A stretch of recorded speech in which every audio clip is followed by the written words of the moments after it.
Hello, hello, hello. Welcome to the stream. Give me just 1 second to get set up.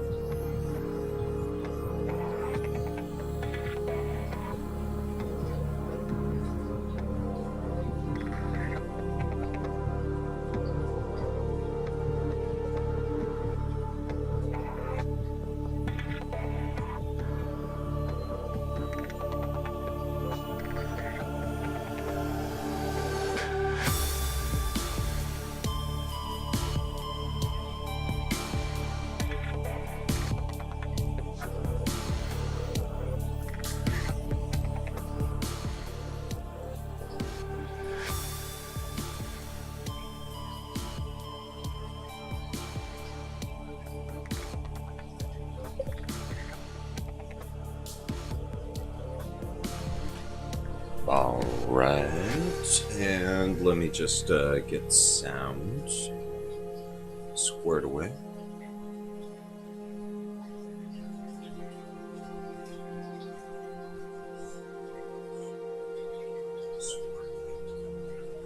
Okay, well, it seems that everything is working properly. Thank you for tuning in. This is Pac-Man here, and as you can see on our save file, I do have a few more hours on here, and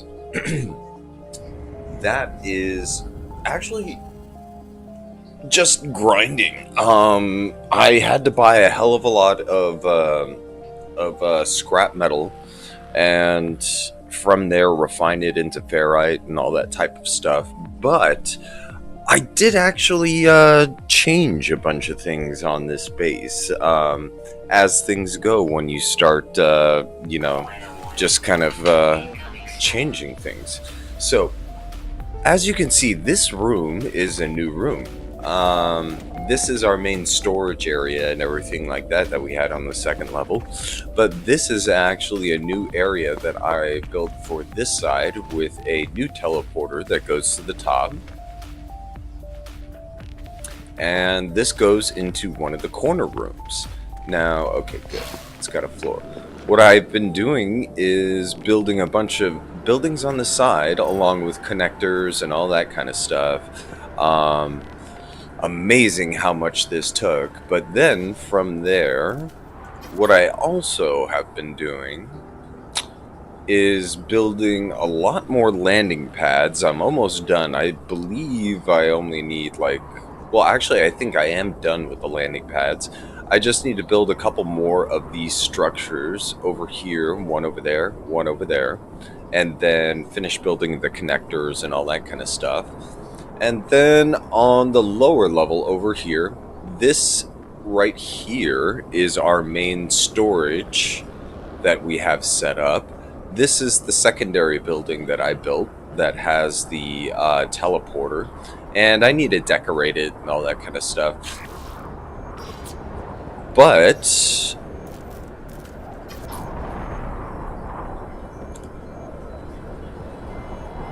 I also have 2 more that I'm building on the side over here. So I will have these, and then I'm thinking of actually having them building up a little bit and then having them connect to this main room. I still got to figure out the logistics of it. How exactly I'm going to do it, whether I'm going to move the stairway to the middle over here, move the teleporter ring to the top, and then have it connect on the side over here. I'm not exactly sure, but that's where I'm at with the bottom tier level. Okay. And up top over here, so what I found out is when you have a small building like this and then you build a greenhouse on top, it doesn't actually allow you to plant because the roof doesn't mesh correctly. So these are just going to be more of like decorated rooms. I already actually decorated this one over here. And then I built a couple more connectors between these, but as you can see, I've just been doing a hell of a lot of busy work. And then I planted actually this entire bottom section. So now we have actually like a really, really good setup. Let's see, I've just got to finish the second tier, and then from there, I was actually thinking of building up maybe another 10 levels and then have like an observer deck on the top. Let me just harvest the frost crystals so I could go ahead and make some more glass.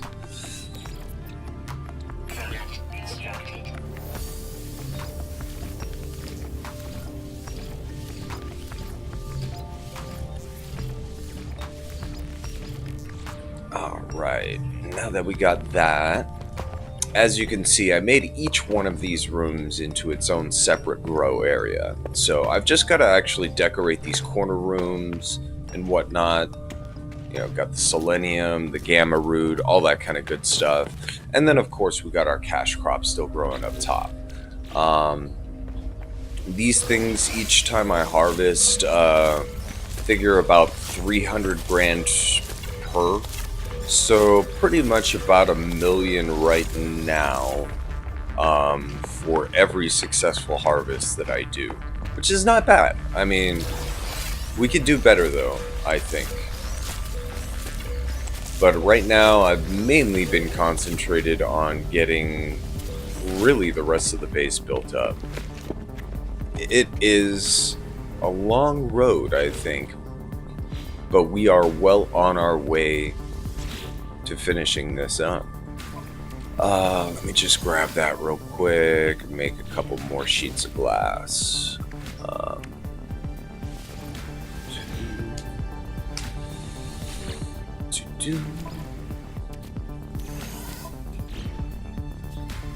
All right.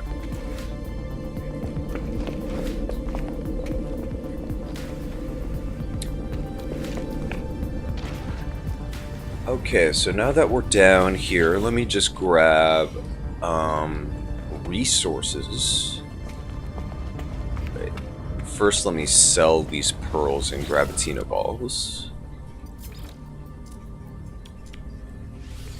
And this is only like, you know, like half the crop, so.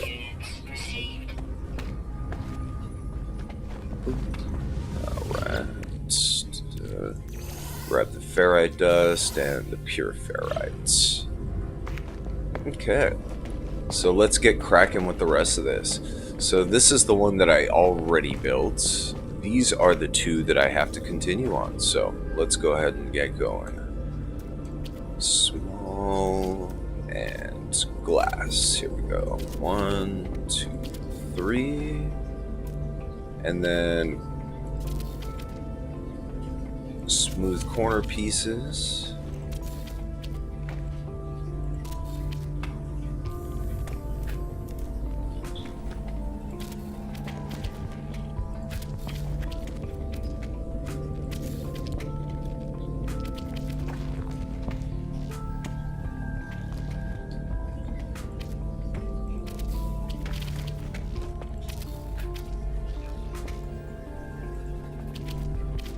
Okay, and as you can see, I mean, just that right there used up all of my glass. But at least now we have the next portion of this built. So what I'm going to do right now is just come up here so I could see exactly what we are dealing with. Okay, so if I build one more there, I could build a staircase up into this room here.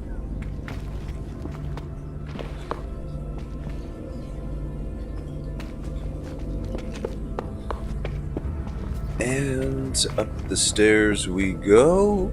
Alright, so it would be on the far wall, this one here. Okay. I think that is doable. We have plenty of silicate powder.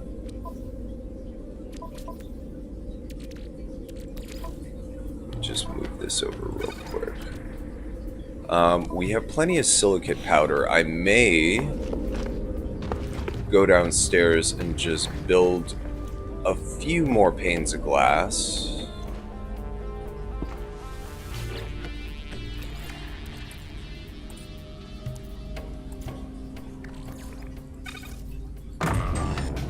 And I should still have enough to build the hollow doors upstairs that I'm still missing. And from there, I have enough ferrite to build the rest of the rooms, I believe. We will see. But I will convert one more just in case. Let's see, we have plenty of oxygen. How's my cargo? Full. Let's go ahead and use that.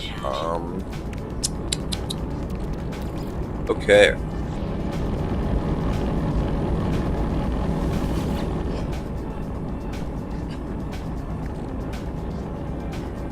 So yeah, in between this episode and the last one, really, I mean, all I was just doing was sitting by my refiners for about an hour.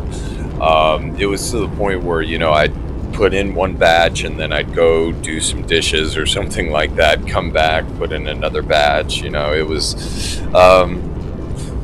painstakingly boring to get that done, but got it done. Let me just finish this sucker right here.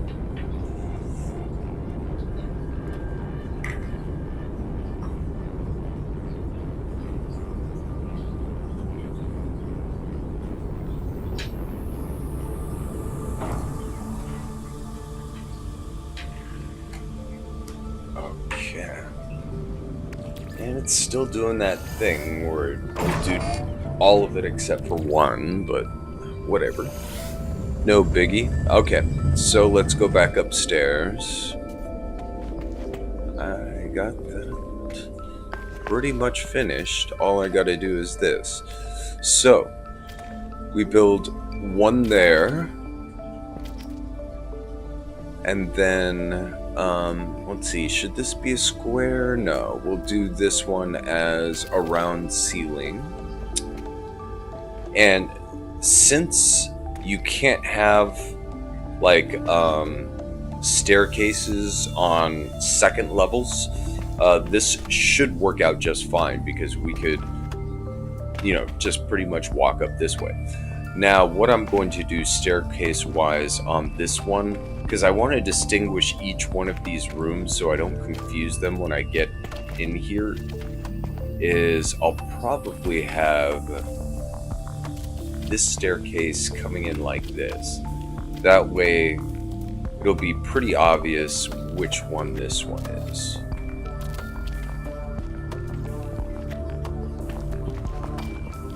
And I think I'm gonna leave this area of it open, I think.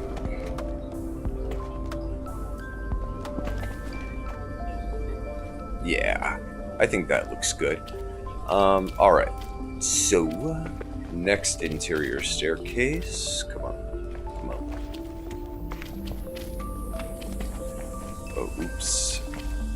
Oh, right there. Let's go ahead and get rid of this one for right now.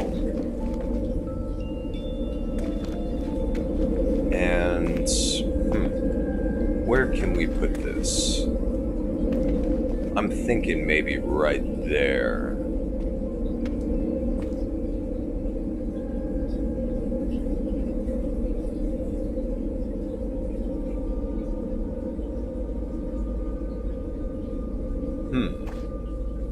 Where should I put it? Maybe right here. Okay. So. Yeah, I think that's good. Alright, and then a floor, I need you there. Okay. So, how does this look now? What the hell? What am I doing that?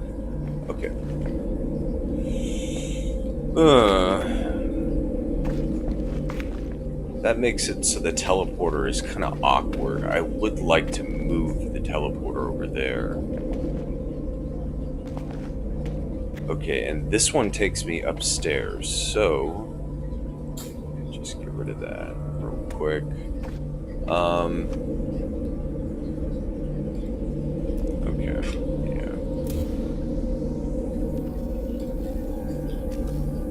Structure.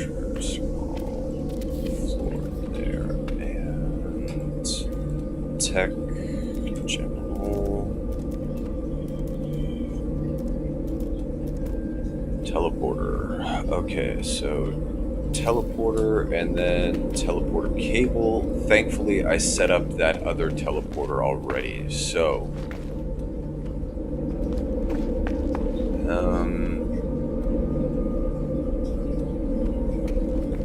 which side was it on? That is the question. This one.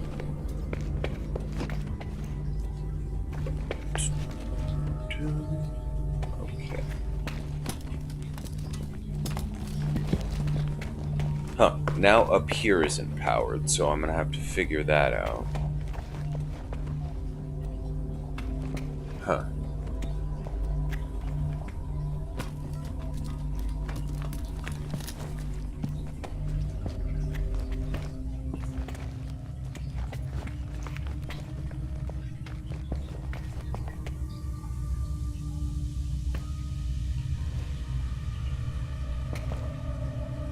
Ah.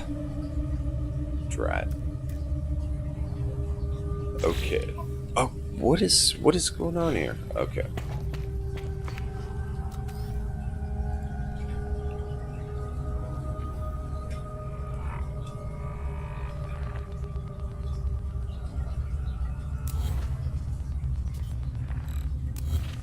Okay. General. There we go.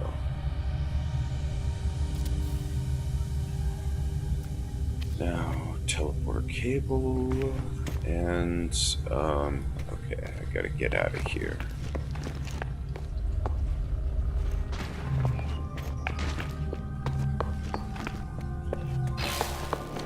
Okay, and let's see.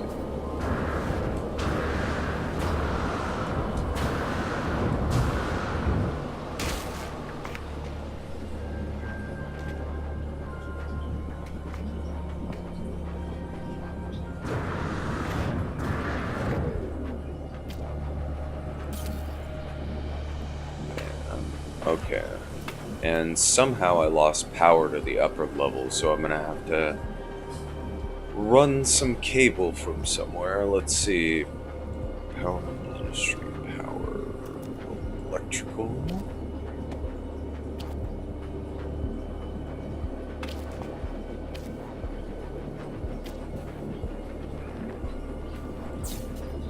Bam. Okay.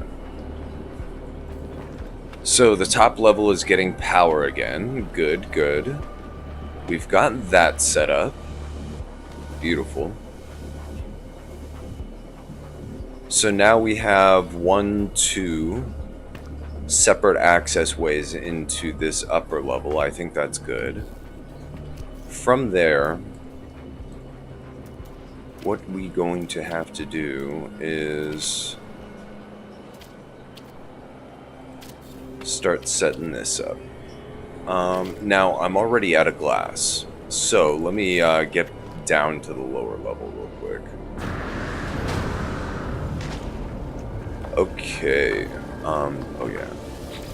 Grab this real quick.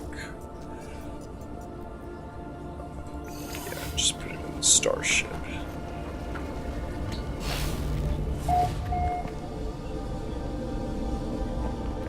Okay.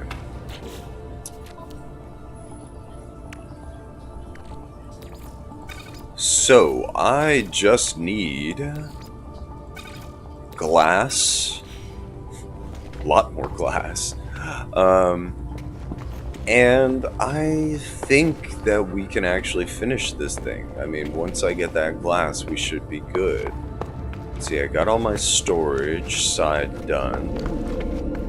This side, I just gotta figure out what the hell I want to put up here. You know what? It looks kind of janky without floors there. Let me go ahead and put some floors in here. Okay.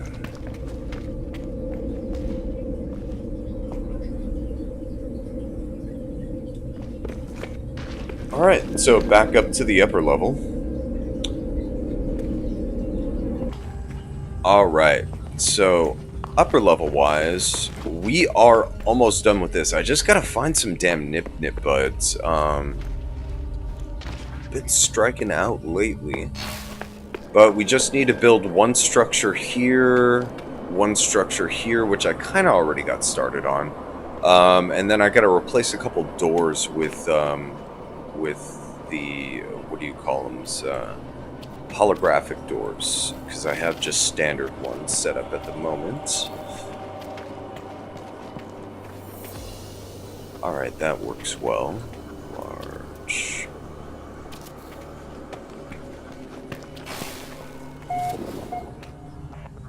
And I am hoping that I'll have enough silicate powder. Good. Alright. So I ran out of silicate powder, and I ran out of glass. I mean, I am going through this stuff so damn fast, but the end product is actually looking not so bad. Let me just power up these outer buildings. Unfortunately, being connected to the landing pad does not provide power. That's fine. Okay, make sure this is connected to the outside of the building. Okay, good. All right.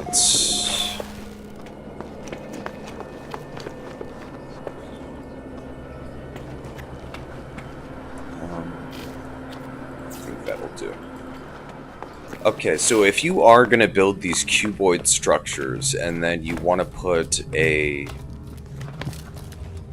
what do you call it, greenhouse on top, one of the issues that you're going to get is this.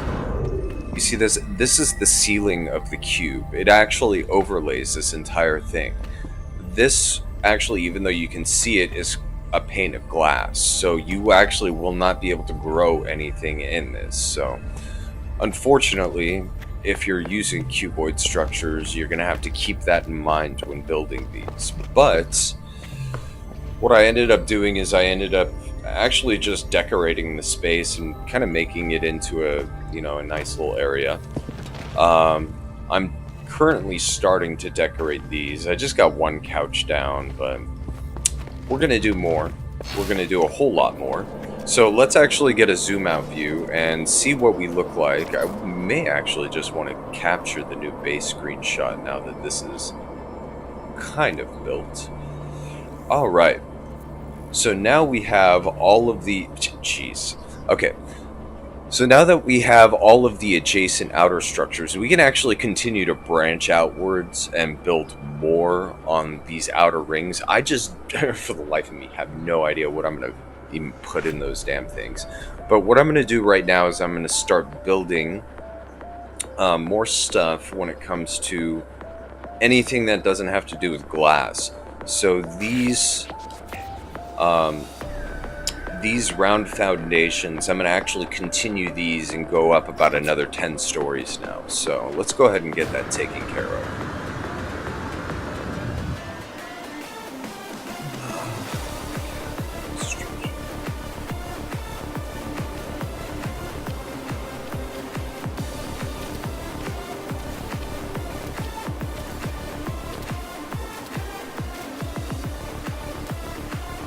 Oh, damn. Okay, so back to making more ferrite.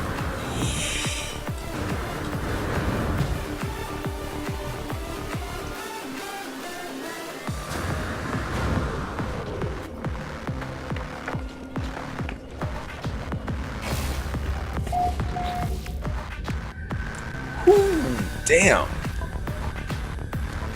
Jeez, I just went through another like 2,000.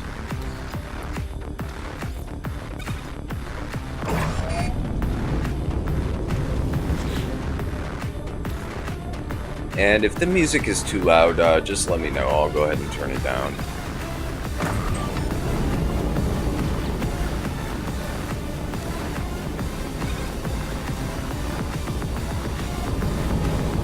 Okay. So that's that. What's my ship doing down here instead of up there? That's also one thing I've noticed. If you build a whole crap load of these landing pads, I think it gets confused as to where to land. So it will just actually land you on the ground somewhere near where your base computer is. But I mean, I guess that's not so annoying, you know? It's just a little thing. But okay. So this second tier right here is almost done. We just need, again, more freaking glass as always. From there, I just gotta really decorate. And I think we'll be able to at least get up to the top level. And then what I'm gonna do is once we get to the top, I'm gonna make that a greenhouse. And I'm gonna make probably 4 branching, what do you call it? Observatory rooms on the sides of it. So it'll be just like a nice little, spot where you can take screenshots and, that kind of stuff. More for aesthetics than anything else. And then I've got to figure out some way to freaking set up another teleporter up there. But okay, let's start going back up. Alright, so let's use this teleporter. Okay, this takes me up to a corner room.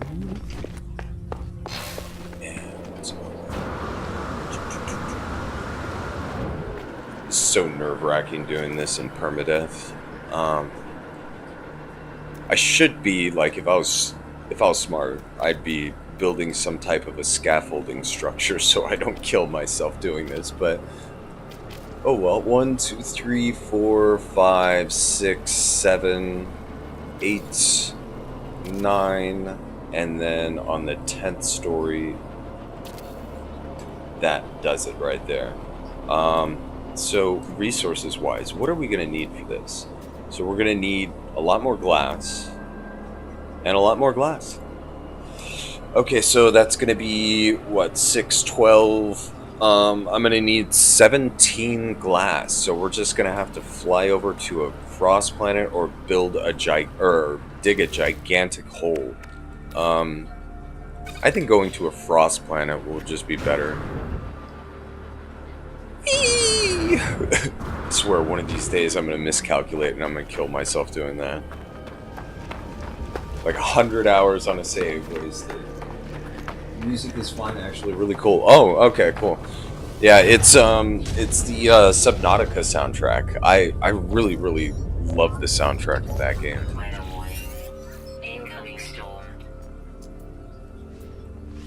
Okay.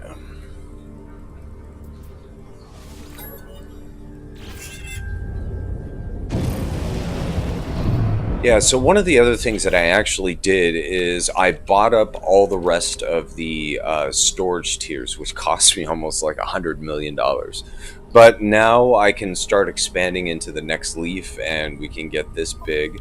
I also did the technology, so we can pretty much start doing that next as well. But now I'm at the point where it's costing like $15 to $20 million for each of those. So I'll have to spend a day, going to all my mines and stuff and buying and selling and whatnot, but, no biggie. Okay, so luckily,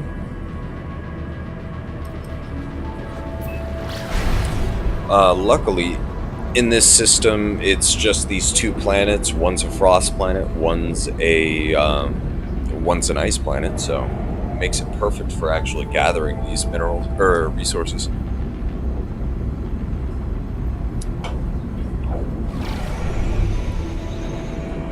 Now I will visit that crash freighter, but for right now I actually just want to find a nice patch of frost crystals. And let me actually change to third person.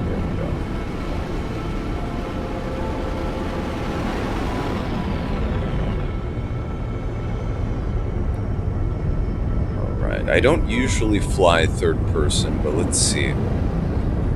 Damn, I love this thing. It turns on a freaking dime. Okay. So, frost crystals, where are you? Oh, speak of the devil. Actually, that is a really good deposit too. That's going to be at least, I'd say, probably 1,500.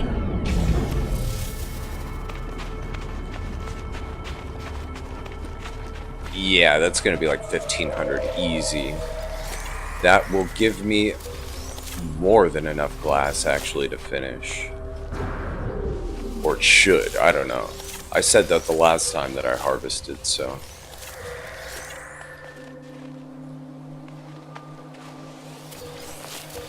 Now, the only thing I've got to really figure out when it comes to harvesting plants is just where the hell to find Nip Nip buds. I mean, I know where you can buy them sometimes, and sometimes you actually get them as a reward in the Nexus, but honestly, I have been coming up dry for the past like 2 weeks looking for them.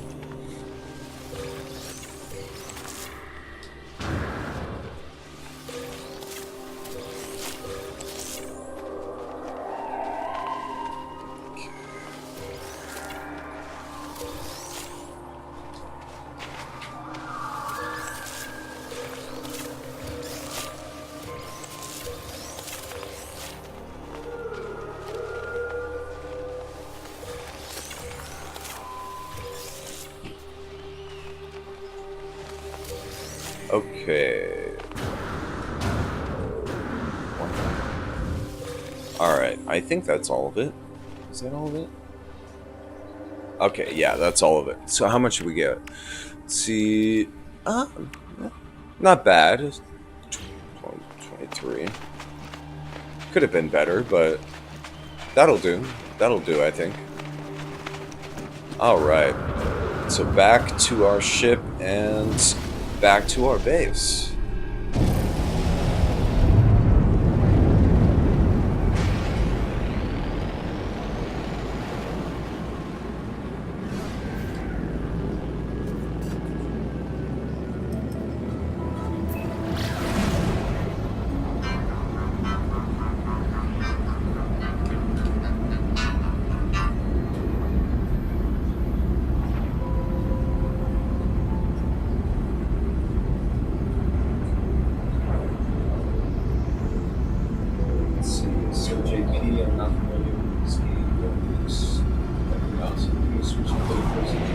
Oh, yeah, for sure. No problem. I actually usually play in third person, but, you know, since they recently added it with the Beyond update, I've been really, you know, just trying to get used to it.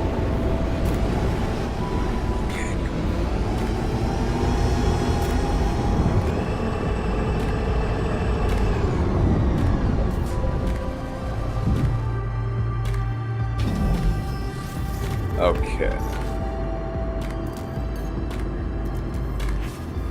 Yeah, so this is my character. Right now I'm, what's it? This is actually a traveler race, but I have him decked out in Get gear.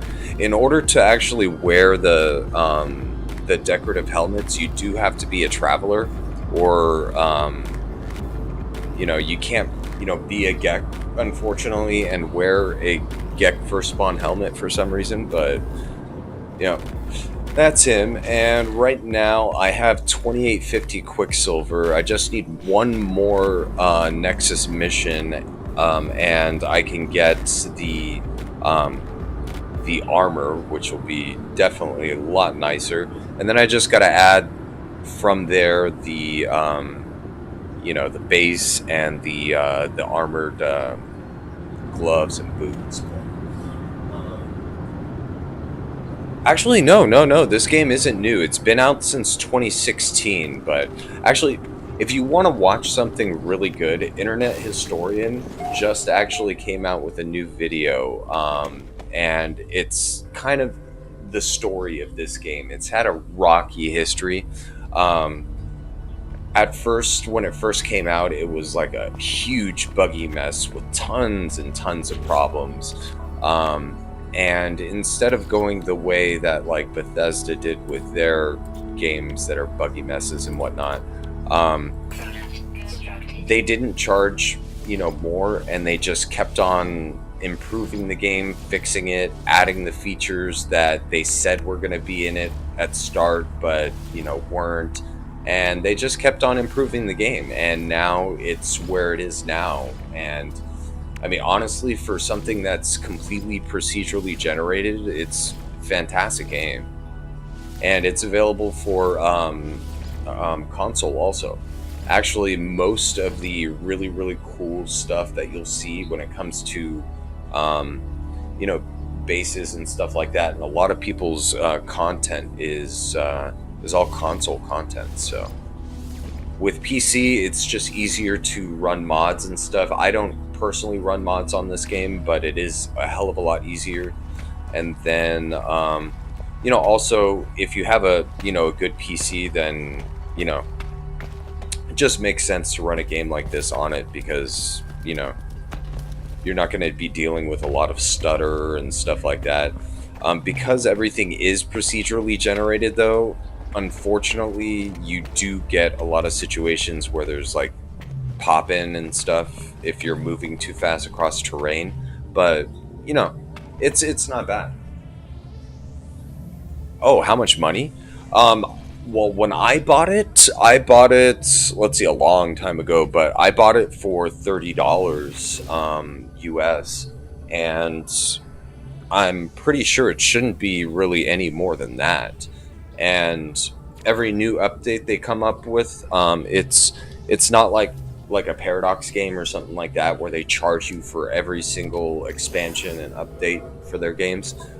They actually update it for free. So every time one of these expansions comes out, it's just like a free DLC that just pops into your Steam, which is pretty cool. Or if you're doing console, on your console. So, okay, so what was I doing? Oh yes, I was building up. Okay, so I'm going to have to get out of the structure and climb up on top real quick, but let me just grab these. And yeah, if you do pick up the game, most people build stuff in the starting galaxy, which is called the Euclid Galaxy. This is in a different one. It is called the Budlunger, something like that. It has a very strange spelling, but this is, yeah, not the starting galaxy. But I am endeavoring to, I don't know, build up as much as I can here, and just make it so at least PC wise, anybody who's around here can enjoy it and use the structure. Anything that I plant and stuff will be totally accessible to anybody else as well. So all right, so large, let's go with the greenhouse. And alright, so the only problem is going to be actually getting up there. So what I'm going to probably do, I could do a couple different things. I can build another landing pad, land my ship up there, and then go in through that route. Or, I could temporarily build something up, like I could build something on top of one of these other structures, but yeah, I'll probably just build another landing pad on top over there.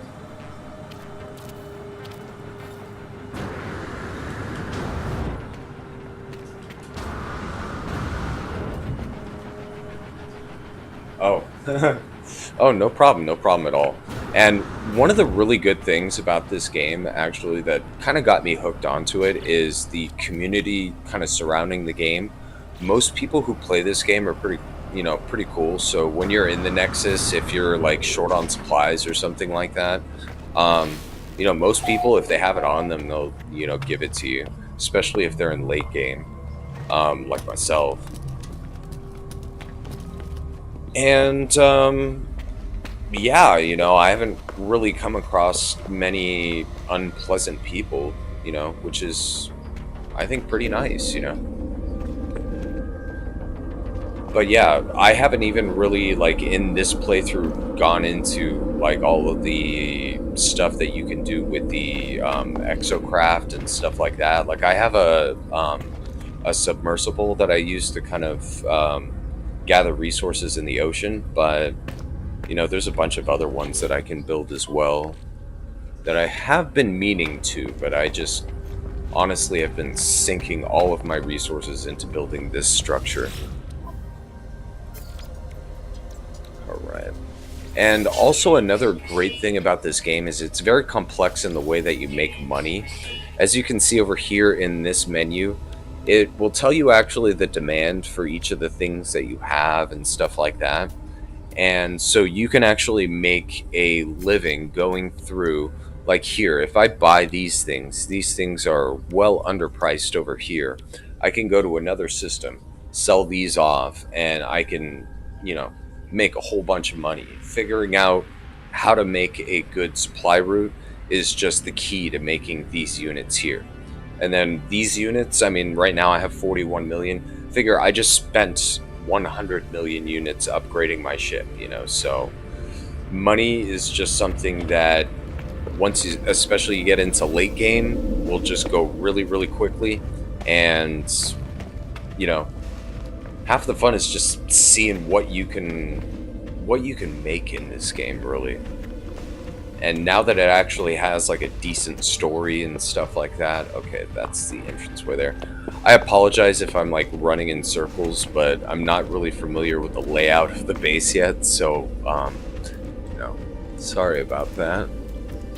But let's go ahead and continue with this.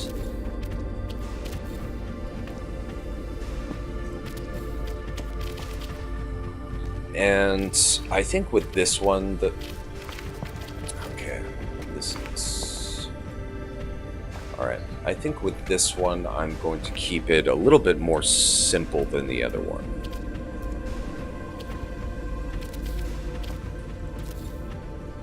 And this building system is so much better than it was before. I mean, it's so much better optimized. Okay, I already ran out of pure ferrite again. One of the big criticisms of the game that a lot of people had originally, which I mean is kind of still there, you're constantly going to be grinding for resources. Once you get to a certain stage of the game, though, it's a little bit easier. You could just buy everything that you need, but there still will be a lot of time where you're doing exactly this, which is just like popping stuff into a refiner, refining it into something that you actually need, you know, but whatever.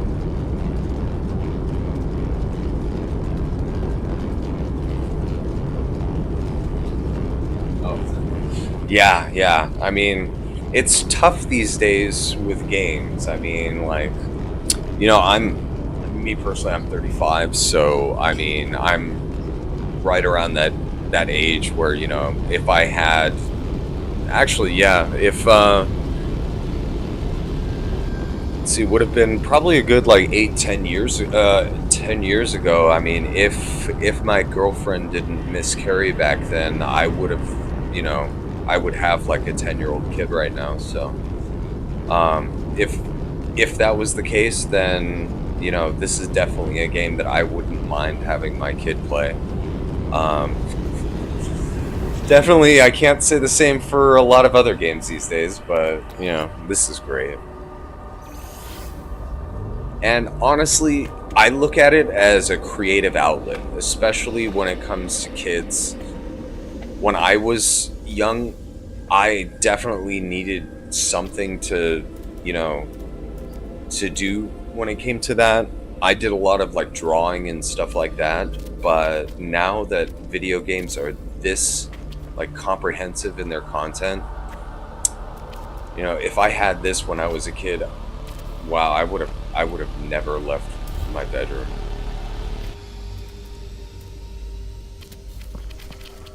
But then again, I mean, with what I had when I was growing up, I mean, I was playing the NES, and, you know, I was playing video games like 8 hours a day. Oh, yeah, you know what? We're kindred spirits. I actually was playing Fallout 4 just a little while ago. You know, the one thing I mean, I love that game. It is really, really cool the way it's all set up, and definitely what they were able to accomplish. But when it comes to Fallout games, it just was not a good Fallout game. I mean, my favorite one is New Vegas. If they could put New Vegas in that engine, I mean, I saw the footage of the stuff they were working on for, what was it? Yeah, Fallout 4 New Vegas, the mod. But I don't think they're ever going to finish with it, unfortunately. Wow, I'm out of ferrite again. Okay, so I literally just went through like 3,000 ferrite and I'm still short, so. Oh.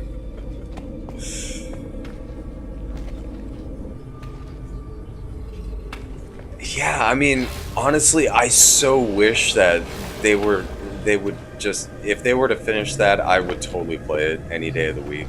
And I love actually just seeing what you can do, like building settlements. Sometimes, like right now, I'm actually toying with the raider settlements a little bit more since I didn't really do too much of it. And then I'm actually trying out one where like it knows charisma, so pretty much, I mean, completely ignoring settlements. Okay, so right now I'm actually just going to go to another system and do something. Let's see. Oh yeah, and as you can see, actually, if you discover a system, you can actually name it. Oh yeah, here. So if you go into your discoveries, right over here, it'll actually show you everything that you like scan on the planet. You know, if you discover a animal, a plant, you know, anything, it'll show it in here. And then from there, you could go ahead and like with this one here, it'll give you the option to go ahead and rename it before you upload it into the Nexus. And so you can, you know, name your systems as you explore through, but it'll actually keep an active log of every system that you go into, what is on each of those planets and stuff like that, where all your bases are, so you can keep track a lot easier. And here, what I'm going to do right now is I'm just going to go to a space station, and then I'm going to go into space, get onto my freighter, switch my ship over to my warp ship, and then I'll actually, you know, just go into the warp menu, show you how the whole solar system thing works and stuff. It's pretty interesting. I like it.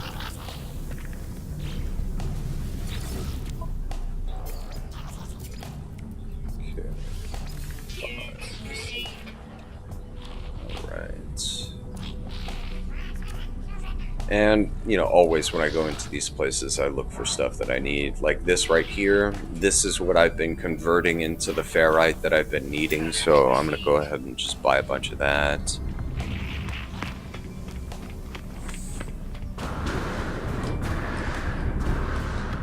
But this is your standard space station that you just go through. Has merchants where you can buy upgrades for your ship and all that kind of stuff.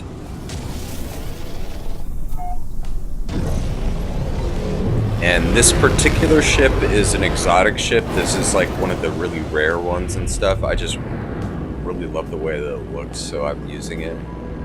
But okay. So where is my capital ship? You know what? I'll just warp it in.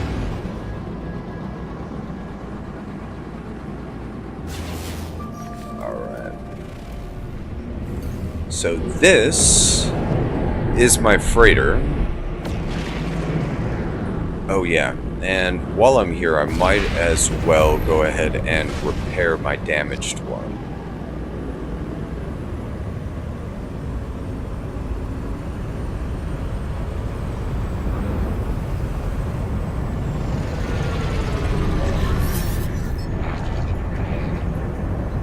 Okay. And when you get a message from your kind of fleet, as you go along in the game, you buy a freighter, um, and from there you buy these smaller ships that specialize in smaller things. This is a trade ship, and when you send them on missions, there is a risk that they will get damaged during the mission. You can have them continue, or you can have them just come back. And if you have them come back, then you can go ahead and fix the systems on the ship and send it back out. This is one thing they are still working on. There are like a bunch of invisible walls that come up sometimes and stuff.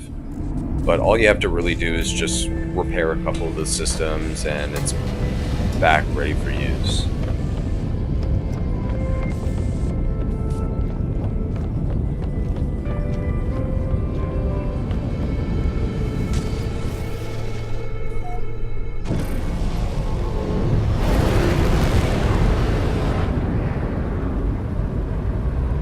Okay, so I'm going to go ahead and dock right now. This is actually only a C-class freighter, which pretty much means that it's like the lowest class freighter that you can get class-wise. But when it comes to the actual ship, type, this one is a little bit better than like the lowest of the low class. But inside of your freighter, this is where you store pretty much all of your ships that you accumulate. You can own 6 at a time. And your freighter kind of acts as a mobile base. Now, there are 9 landing spots, so in 3 of these spots, random people will kind of fly in. And from there, you can actually barter with these people. What I'm going to do now is actually see if he has a plant that I'm looking for to plant.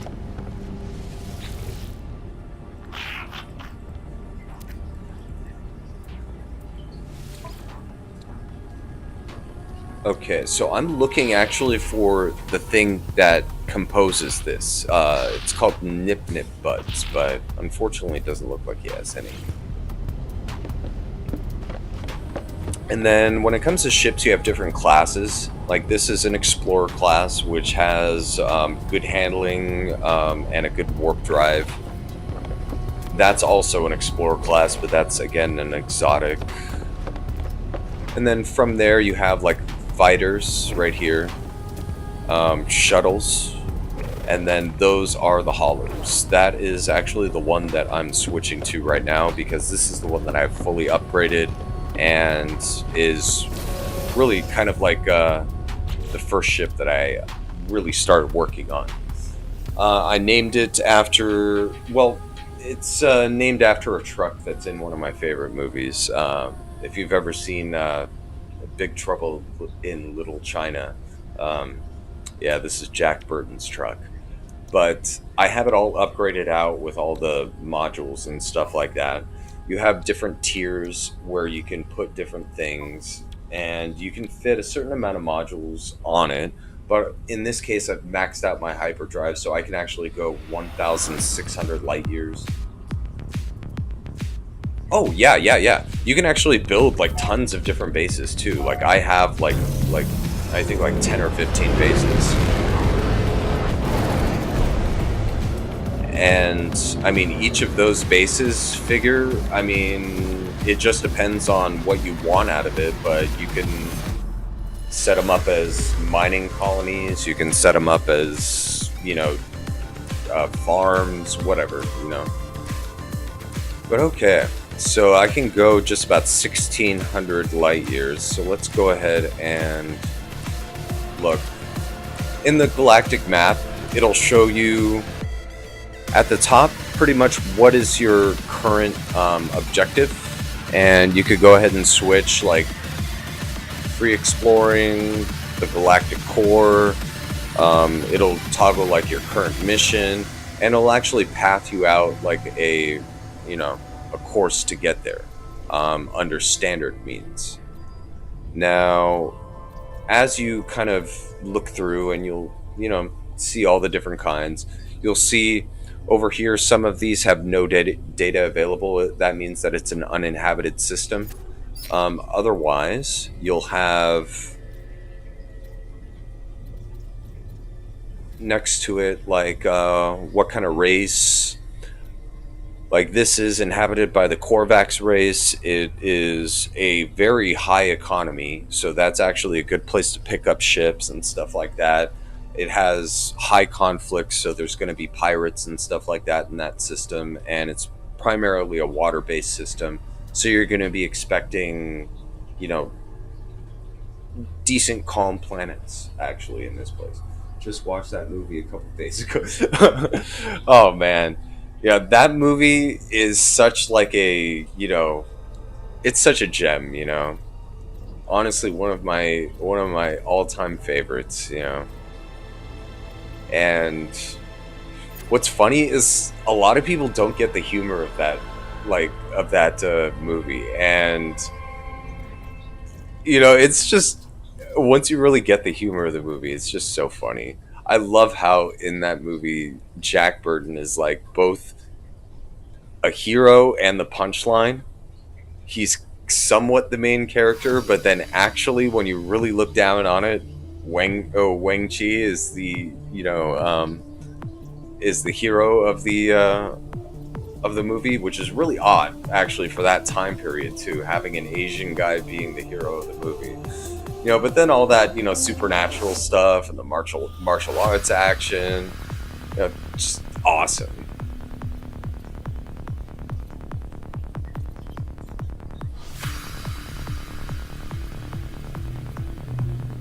But it's movies like that really that are just like, those are the ones that I really love the most. The underappreciated gems. Okay, so right now I'm just actually looking for like an interesting system to go to. What I'll do is I'll actually teleport to a couple of my bases just to show you pretty much how I have my economy set up in this one. Okay, so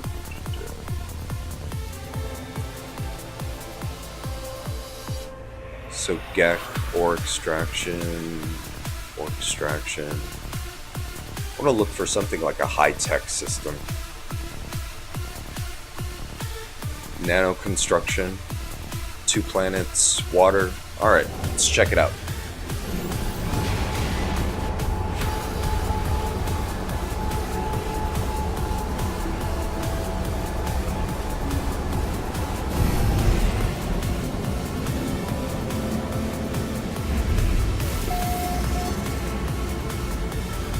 Alright.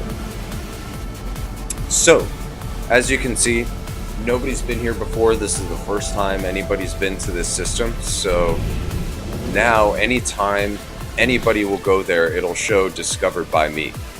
And see, we got 2 planets. Let's check out what is on them. Okay, so we've got one behind the ring, which is actually something they added a couple updates ago. Before they didn't have ringed planets, which was kind of lame, but thankfully they added them. Okay, so fungal mold. It's got primary elements of copper, ammonia, and cobalt. Alright. So that's going to be an acidic planet. Let's see this one. What do we got? Sporal planets. Okay. So this is what's called a glitch planet. It's one of the funniest movies I've ever seen. 3 nice Chinese girls on.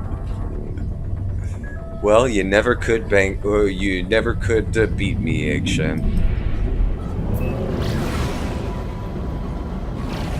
What's actually hilarious is I was dating a Chinese girl, and she was like, pretty Americanized, born here and everything like that. Grew up in San Francisco.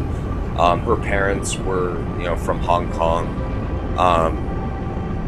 and for some odd reason, like, she just did not understand the humor of that movie at all. Did not understand, like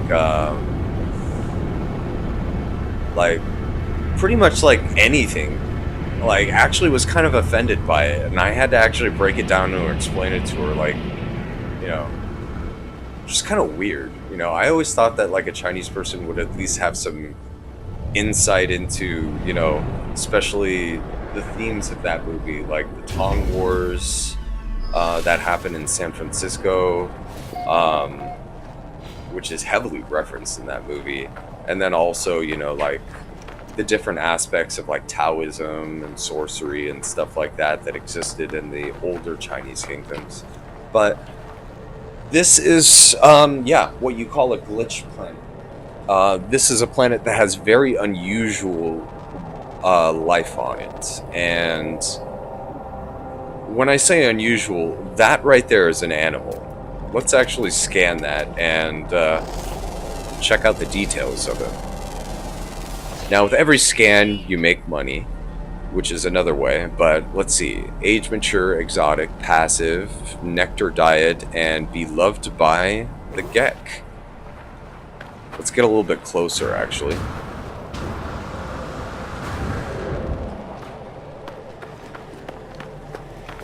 So this is, like, as you can see, like, if you travel too far, too fast, you'll have some pop in, but otherwise, if you just run at normal speed like this, it looks just fine. But yeah, that is a life form.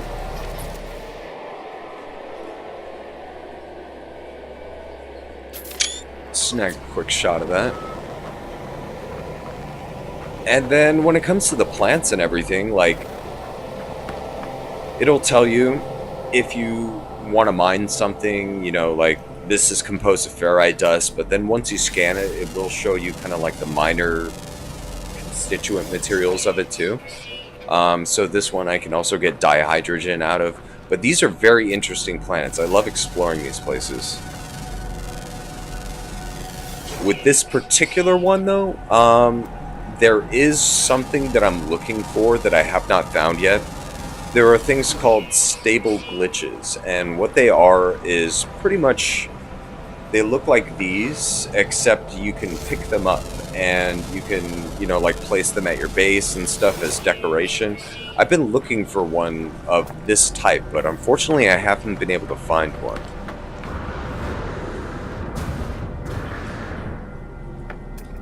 Let's see.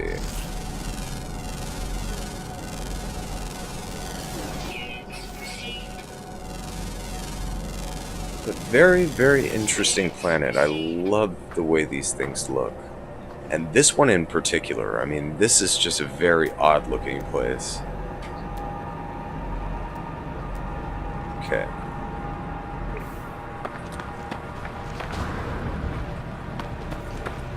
So, scanning stuff. Oh, yes. So, I have pretty much my scanner maxed out. So, I'm making the most amount of money that I can for each of these scans. Once you really get a good setup that you like, you can make on a rare animal, like 400 grand just off of a good scan.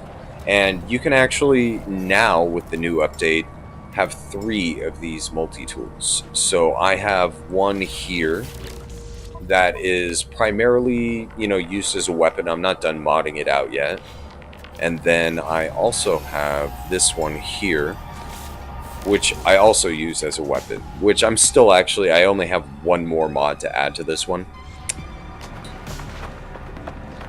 But those are the ones that I use just for, just as weapons. And then otherwise I use this one for my mining and scanning and all that kind of stuff. But now with the new updates, I mean, it is a hell of a lot easier to specialize all your stuff, which I really, really love.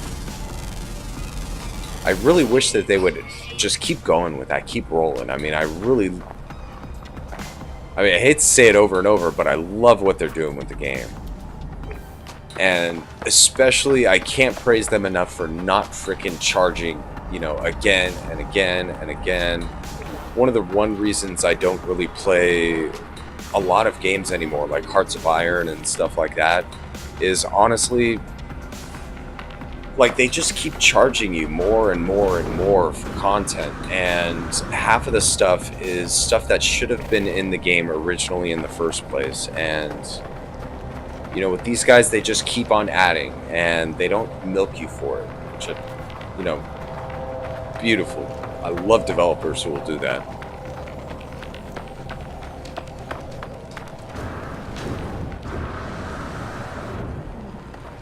Yeah. But yeah, I was actually feeling John Carpenter today. I was really like debating on what I was gonna watch later while I eat lunch, and I was actually thinking maybe The Thing. That's probably one of my favorite Carpenter movies.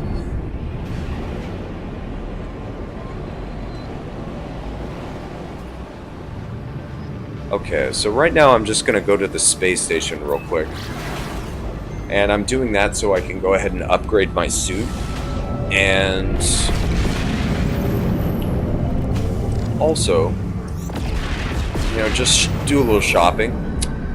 As you can see, these ships right here, if they have a green insignia on it, those are ones that you can buy for your fleet. So if you do need any more ships, that's how you identify them. There's a lot of different types and everything like that, but once you really get like some good, or like a good setup going, don't bother with wasting money on all the really, really good ones. If you buy the crappy ones and just put them on missions constantly, they will continue to upgrade themselves and remove all negative buffs. And I mean, it's just not worth it to waste millions and millions of units on that. Okay, so I am now completely upgraded in the main sleeve, the technology sleeve. Now all that I have left are these cargo sleeves, but unfortunately I'm looking at like 1 million each one now, so. Let's see.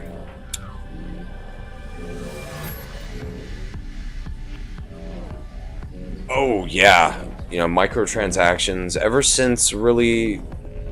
Okay, so I need 80,000 or 25,000 to upgrade class. Okay. Or 80 million, I mean. So I don't quite have enough money yet for what I want, but that's fine. But yeah, totally agree. Microtransactions, honestly, they ruin the industry. I mean, it was one thing when it was, first a thing, and I mean, it's another thing, I guess, for free-to-play games. But if you're charging people to buy the game, and then if you have like subscription services and stuff like that, I mean, you're really pushing it, putting in like a microtransaction store. And on top of that, I mean, with that game, I mean, the microtransactions are so damn expensive that it's like, who the hell is buying that crap anyways?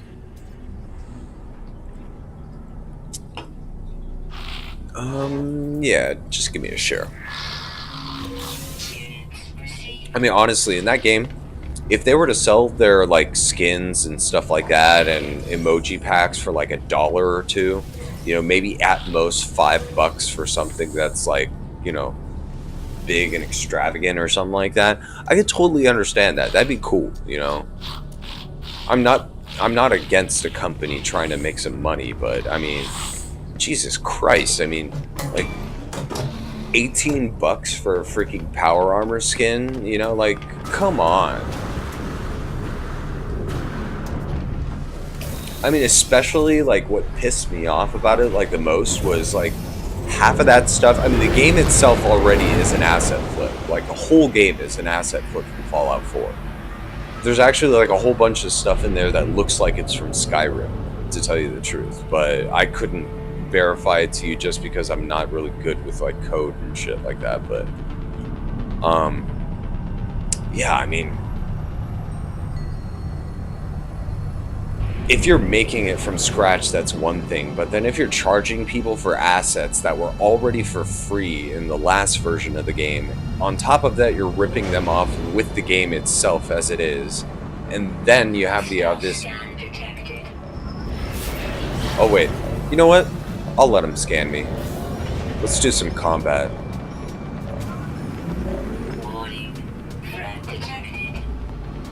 Okay. So on this ship, I have some interesting stuff. Now, I'm going to switch it into a visual mode that's a little bit more conducive to fighting, but this isn't actually a really good ship to do fights in, but I've upgraded this thing to the point where Yeah, it's not really a problem anymore. Oh, yeah.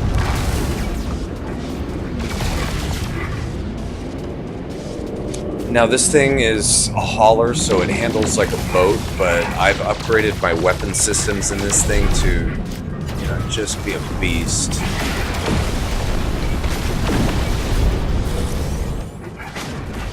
Now, sometimes they'll come as a single, sometimes they'll come in a pair like this one, but once you get a good setup on your ship, combat's a piece of cake.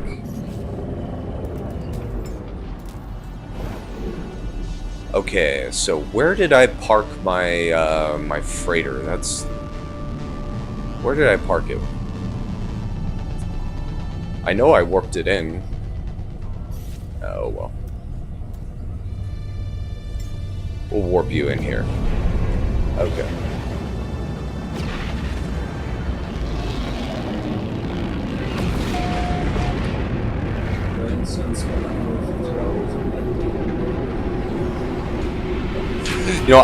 I've never really been into those like battle royale games and stuff like that.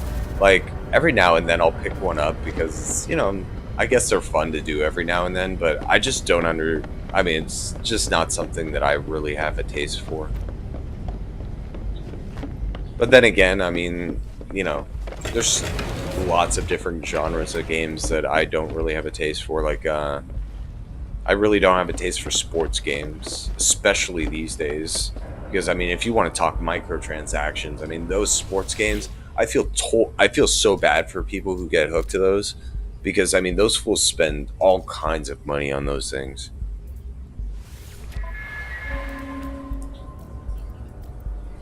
And it's a shame, It's like, but whatever.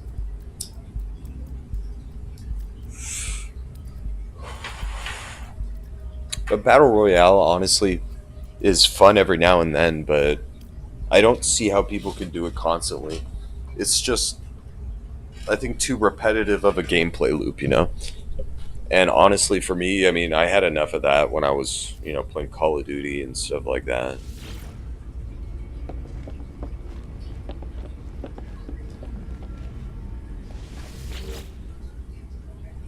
Yeah, for me, Call of Duty was like the original, battle royale. So,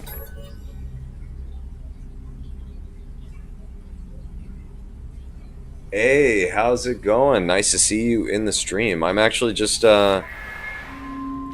taking care of a couple things real quick, and then I'm gonna go back to the base. I expanded that thing like crazy, so you'll definitely want to see this. But yeah, in here in the freighter, I've got, everything storage-wise pretty much taken care of already. I do have all that ferrite that I bought, so let's actually just swap the ships and get going back over there.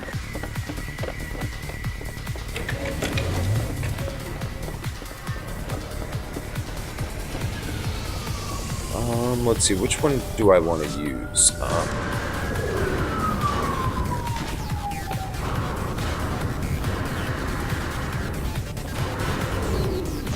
Yeah, I'll use my exotic.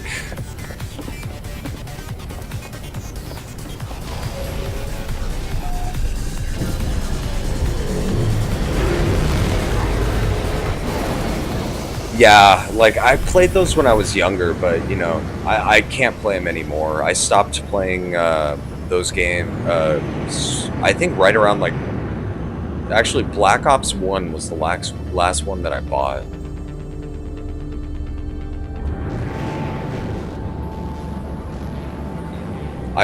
And what's funny is that I actually stopped playing them not out of boredom or anything like that, but more or less actually because my little brother just kept on beating my ass in that game. Like, for me, I've got 2 younger brothers and an older sister. I've always been into video games, ever since I was a kid, same with my brothers. But my youngest brother, Alex, right? He's, 25 now. And yeah, I was maybe, I think, 23 or something like that, and I thought I was good at the game. I thought I was all right, and he whooped my ass so bad. I mean, so bad. It was in that game you could use C4 as a weapon. He actually beat me in like death matches and stuff like that using nothing but C4. And once that happened, like I just got so frustrated that I was just like, you know what, I'm done. That's cool.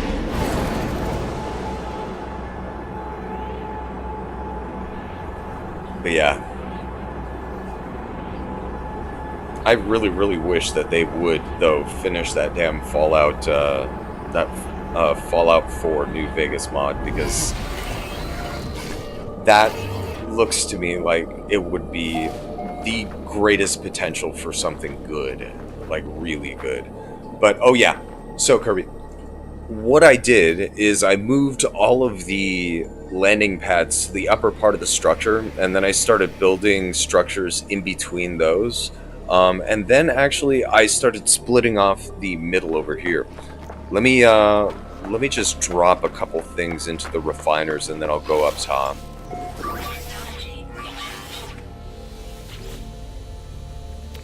Okay.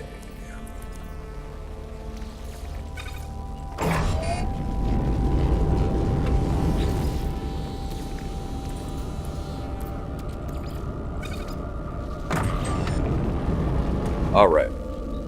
So I am having something weird happen with this base now, to where I have an invisible wall right here. I don't exactly know what is causing that, but whatever. So I've got this side room set up, right? And I've got a teleporter that goes up to the top ring.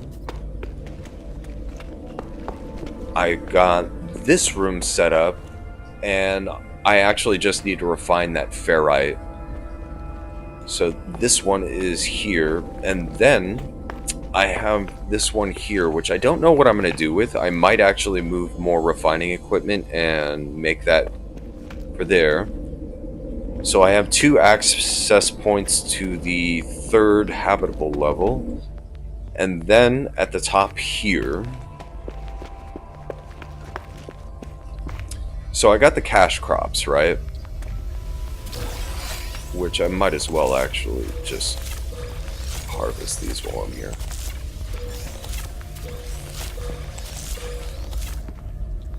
So I got the cash crops, and then from there I was actually able to fit in each one of these rooms, each individually 8 trays with every one of the regular crops.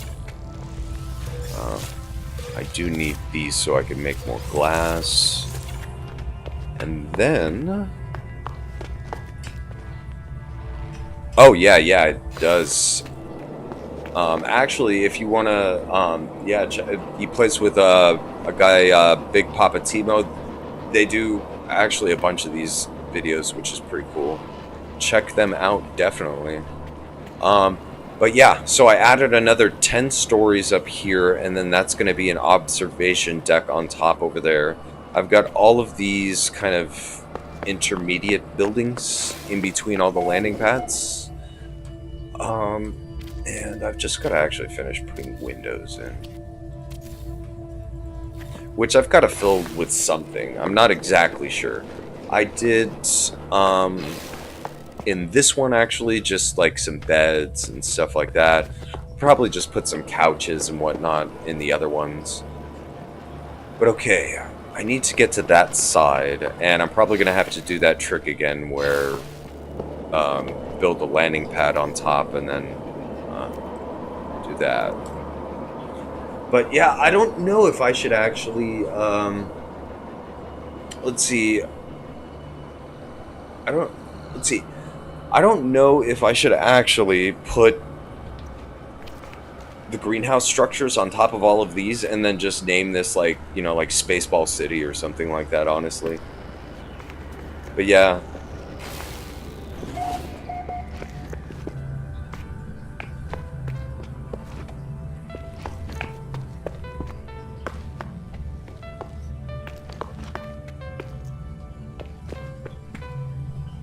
Yeah, but Kirby, let's see, you're a console player, right, for this?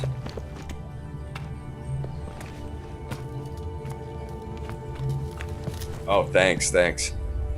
Um, oh yeah, you have no idea how much resources I had to sink into this thing so far. It's ridiculous. Like, I honestly spent like 2-3 hours yesterday just grinding resources. It was ridiculous.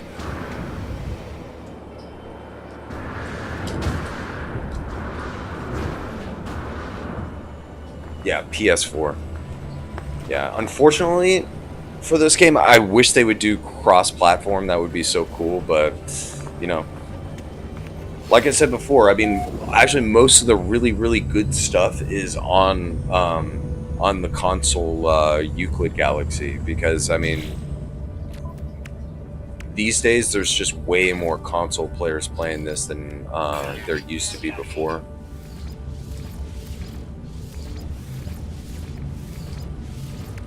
Okay, so I was able to make 11 glass out of that. That's not all that bad.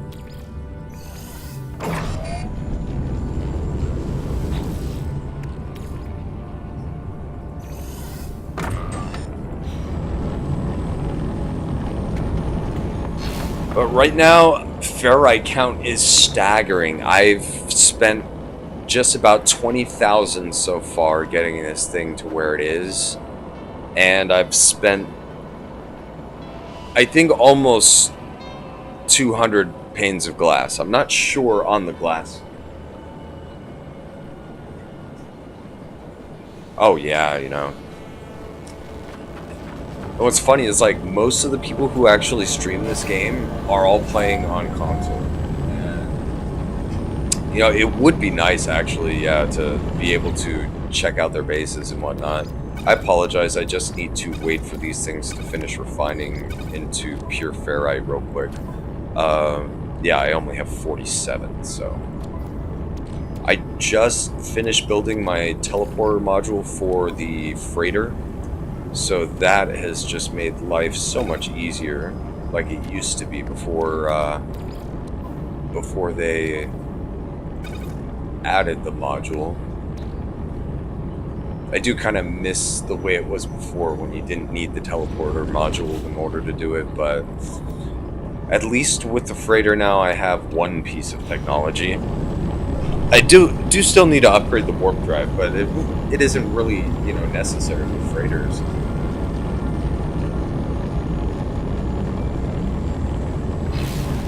But yeah, oh yeah, one thing that I really did not expect, and if you ever try to build something this big, I'm just gonna run over here and show you because you can't really appreciate it from this side because you have to go over the hill. But yeah, so that's 1, 2, 3, 4, 5, 6, 7, 8, 9, 10. I have 10 magnetic field generators and another 1, 2, 3, 4, 5, 6, 8 solar panels powering this place, and it's barely enough. I mean, look at that. It is insane how much like, you know, power this base is eating up, but I've got to tame those suckers. I want to see what the crafting product you get from that is.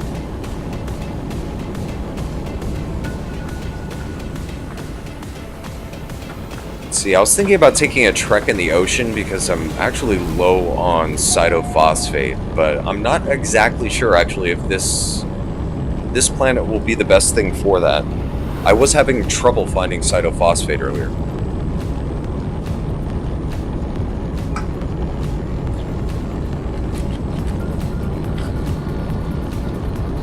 But after this, I think I'm going to go over to the Nexus and see if there's any missions. I really do want that armor. I mean, I really want that collectible armor.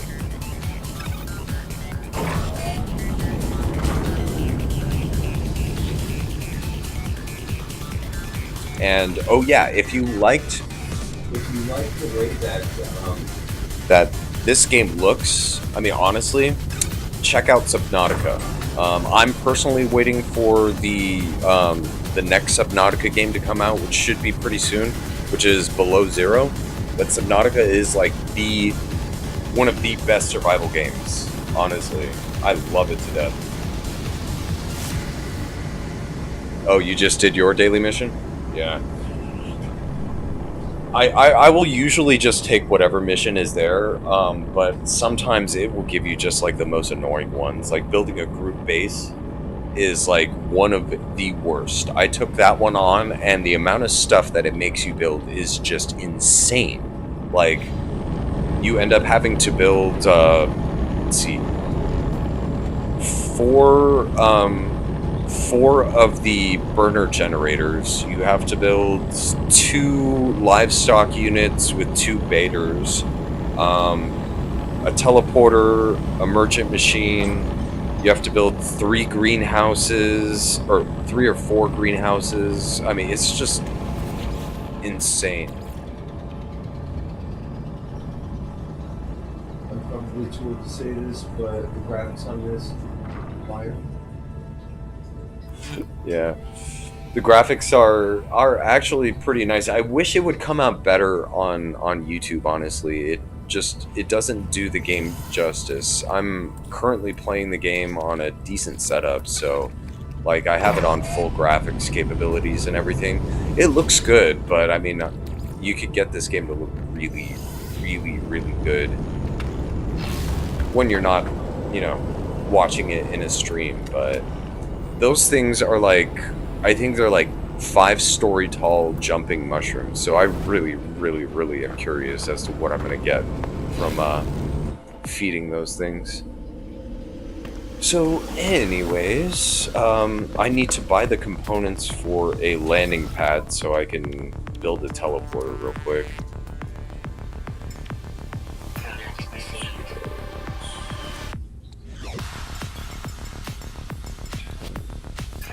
And 2 of those.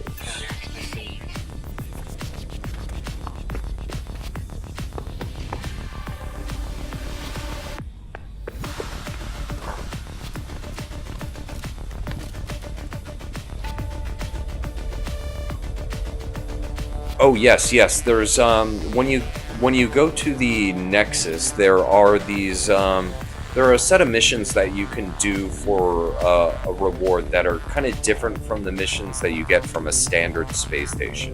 Those missions, I'll just show you really quick, come up right here in the log, and it'll tell you pretty much, you know, what's going on. You could take on some missions. Like me personally, right now, I hunted some pirates. That'll give me a meager reward and some standing. Feed animals, source valuable items for a client. Like this one, obtain an unstable gel and deliver it to a delivery terminal. You know, they're just minor missions like that, but those you get at a regular space station. Once you get to the Space Anomaly space station, that one has more community missions, and those you can take on with a bunch of your buddies or something like that, you know. And geez, I'm sorry, I built this place and I'm not exactly the most familiar with the setup yet on it, so bear with me. There we are. Okay.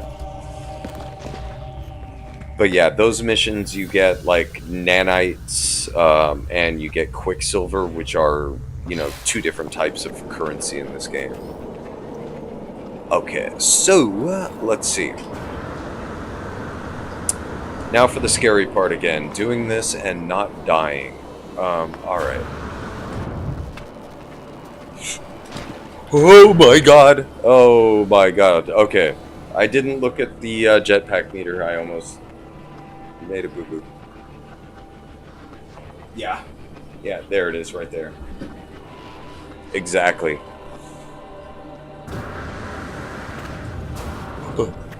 Jeez. These jump jets scare the crap out of me every time they go off when I don't want them to. Okay, so...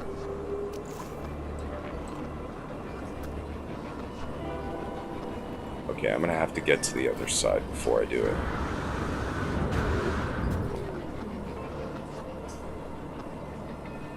And, oh yeah, since, since you haven't played the game before, Quicksilver, this is what you get collectibles with.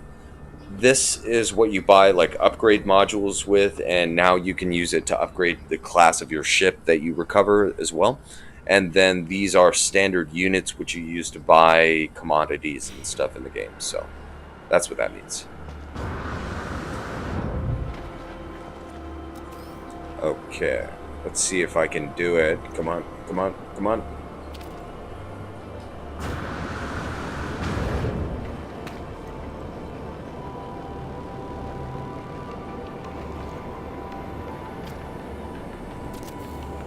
Alright, cool. Let's go ahead and fly up there. And I'm actually going to do a little kind of fly around on this base just to show you really what she looks like.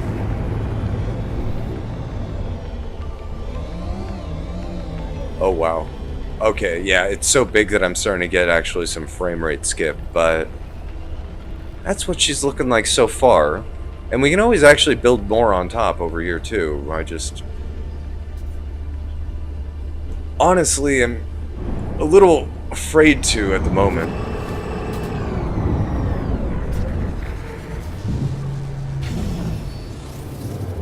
Oh, thanks, appreciate it.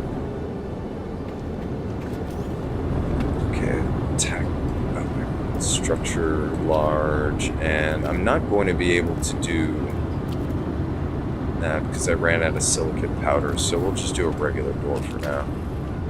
Okay. So we've got 3 observation. Oh no. I just... okay. How am I gonna get a... oh, I can build the ladder. Okay. No big deal. We'll build the ladder and we'll get out of here. I hope we can build a ladder. Can I build a ladder? How about underneath me? No? Oh, crap.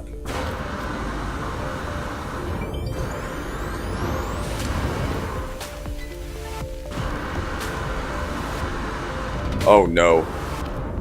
Oh, God. What am I gonna do? Okay, hold on.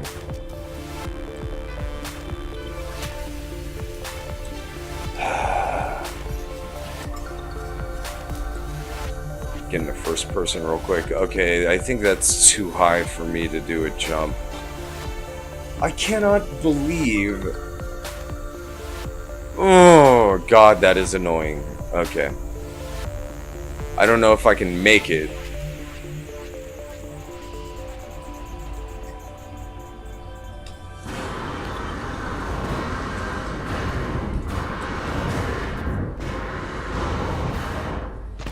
Come on, let me build a ladder somewhere.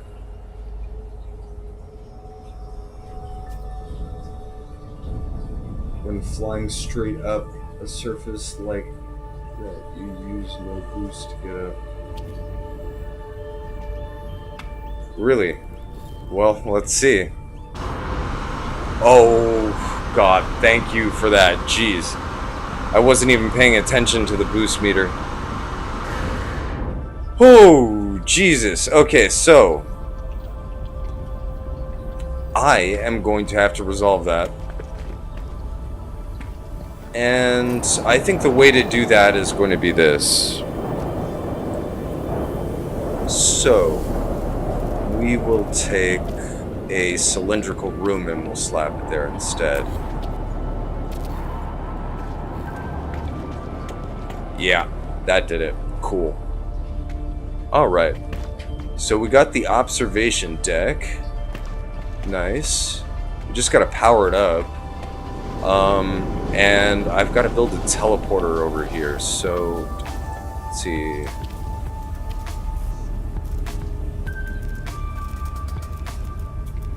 okay. I just need 2 metal plates. Well, actually, I need 4. 1 for the one up here, 1 for the one down there. Okay, so where are you gonna fit? Oh, yeah, you can fit there. Beautiful.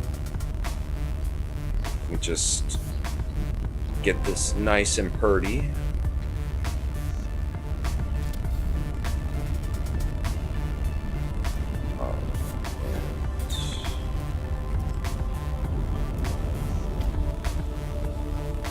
Oh wait, I don't have the second one built yet, so, alright. This is going to be a little confusing. I'm going to have to jump down 1 level. Okay.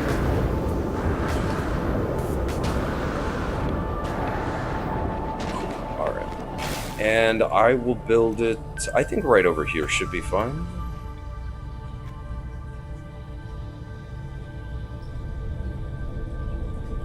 Okay. Teleporter cable. And okay, for this, what I'm going to do is alright. So I'll call my ship down from the top level. I'll fly up to the top level.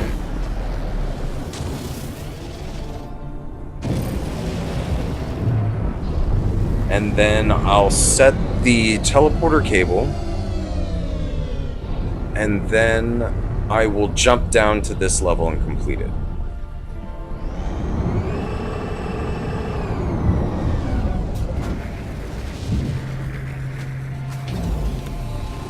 God, I'm afraid that if I go up any further, I'm gonna start, like, glitching really, really badly.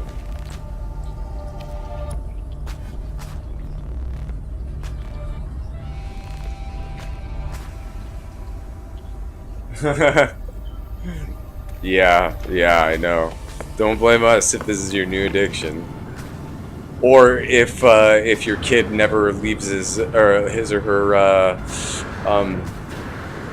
computer ever again. Cause yeah, I don't know about you, but for me, if I had this when I was a kid, I mean, this would have been like crack. I remember you could barely get me away from the console when I was playing, like, The Legend of Zelda and stuff like that. Like, I was like a total Legend of Zelda nerd. But if I had this when I was a kid, oh shit, I would have been acting sick every freaking day. My parents would have just hated me. Let's see.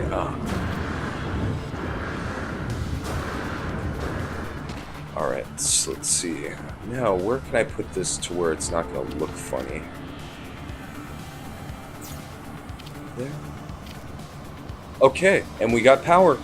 Beautiful. I just needed to disassemble that top one. Park my ship somewhere else, and then I think we're done.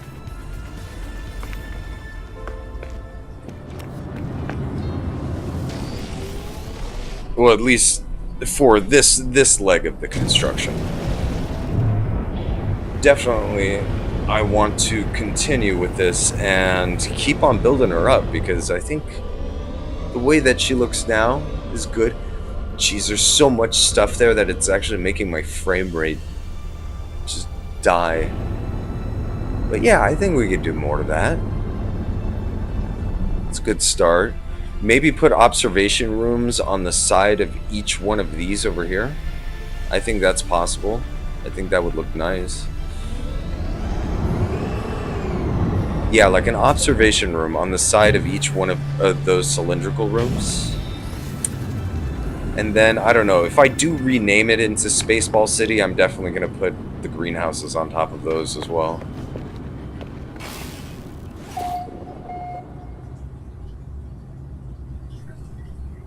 Oh, Pong. Oh, you know what?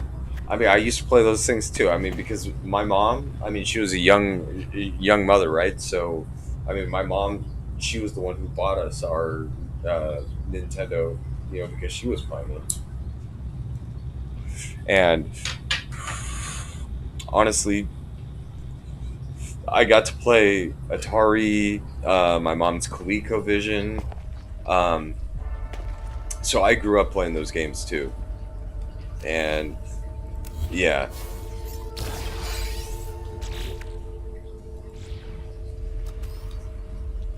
I always thought to myself, it's like, yeah, what if this stuff was available to our parents? I mean, like, nothing would have gotten done. Nothing.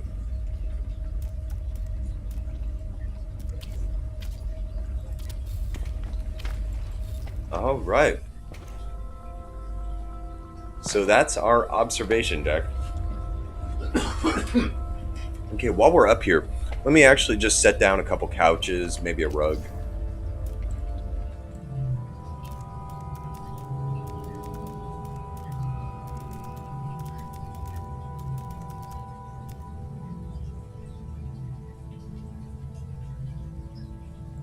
Okay.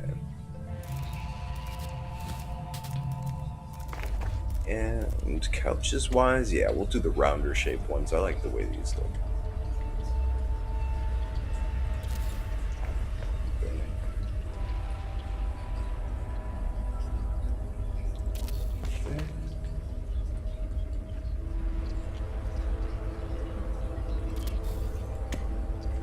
Right.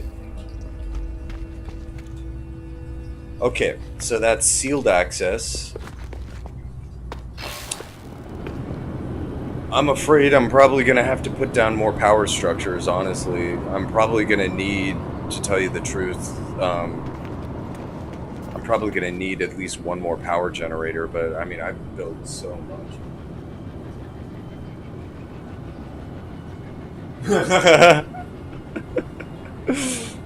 Yeah, Resident Evil 4 was a pretty damn good game. I used to play those games all the time.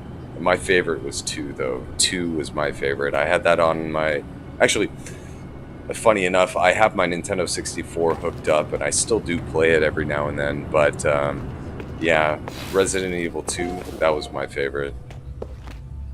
You could not get me off of that game. I mean, and that game was so freaking scary. Like, the jump scares in that game were just insane.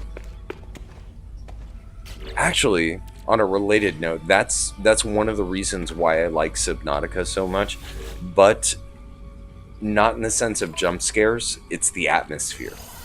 The atmosphere that it creates in that game is so, like, I don't even know how to put it. Like, it puts you at a natural state of unease because I think most people feel uneasy about the ocean, and yeah, like, to tell you the truth, I mean, I'm not scared of a lot of stuff, but deep water is one of those things that does actually give me pause. I don't know why deep water does freak me out a little bit.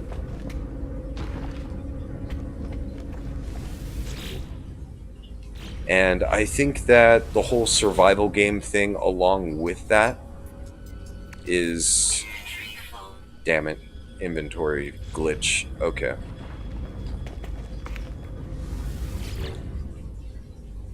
It's okay. It's so dark.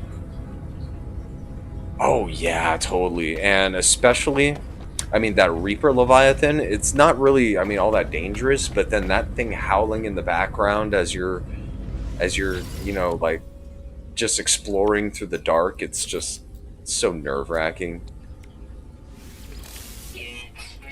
I was actually playing that last night because I couldn't sleep, and like, I'm in the last part of the game really, and I was messing around with the edge of the map and those ghost leviathans. Oh god, those things, the way those things scream, and they'll just come out of nowhere, and they're so humongous. It just leaves you like, where the hell did you come from? Okay. Alrighty. I think that does it for this kind of, this stage of the construction. Now that we got all the resources and stuff taken care of, this is what I was actually going to show you with the bases. So this is your basic base teleporter. Game tutorial will teach you how to make this and all that kind of stuff, just as part of the game. But each one of these, it'll show, like this one right here, this platform, this is a space station, and then these right here with this icon are your bases that you built. So, oh yeah, the Sea Dragon Leviathan. Oh, yeah, Subnautica. Yeah, the Sea Dragon Leviathan. Yeah, that is one cool looking Leviathan. I really love that thing. But yeah, that Reaper though, I mean, just because it, like, just that menacing howl, and you only really have to deal with the dragon, the dragon Leviathan, in the lava biome. So I guess with that one, it's more or less just like, oh crap, I hope it doesn't destroy my Cyclops, but oh man. Love that thing. Okay, so anyways, yeah. So these are your bases that you build, and just as long as you have like a base computer set up, you can teleport to it. But then, unless you have a teleporter set up, you can't actually, go anywhere else. This is, yeah. I'm gonna have to build another freaking generator. I can't believe it. Another one.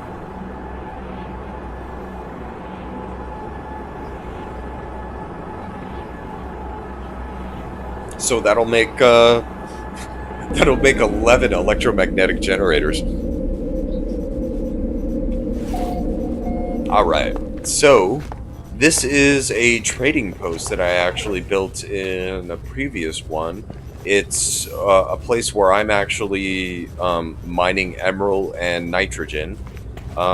This is one of the things that you can set up, a buy beat box. This was actually a new thing that was in the update. But this allows you to actually make music. So I really want to mess around with this thing a bit more. Like I started doing a little bit, but I want to see if I can actually get like one of ATB's beats in here. I want to see if I could actually get like Don't Stop or something like that.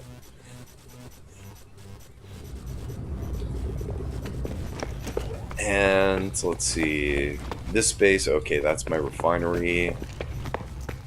I just got a basic Gravitino farm here. With these, 13 will get you a couple $100,000, so there's no real reason why not to grow these unless you just don't want to spend on the power system. This in particular is a very beautiful planet, actually. I love this planet. But here, let me get into photo mode. But this planet is actually really, really nice. It's a ringed planet. It's got, that's the base in itself, but, it's got a very nice atmosphere. It only has heated rainstorms, so you don't really have to worry about that. When it comes to minerals, it has emerald, which is a valuable metal.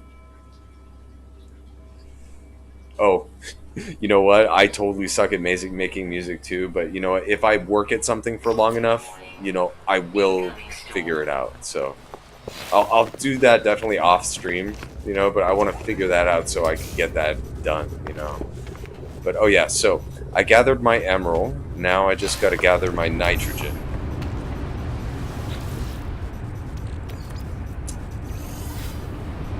And I'll sell those off in another system. But literally what you could do as part of your economy in this game is just go from base to base to base, pick up minerals that you're mining through your automatic deep mineral miners or your gas extractors and whatnot. And, all you got to do is really just warp to it, pick it up, and you're done. This is another one of my bases. I really love this planet because it's in a red star system.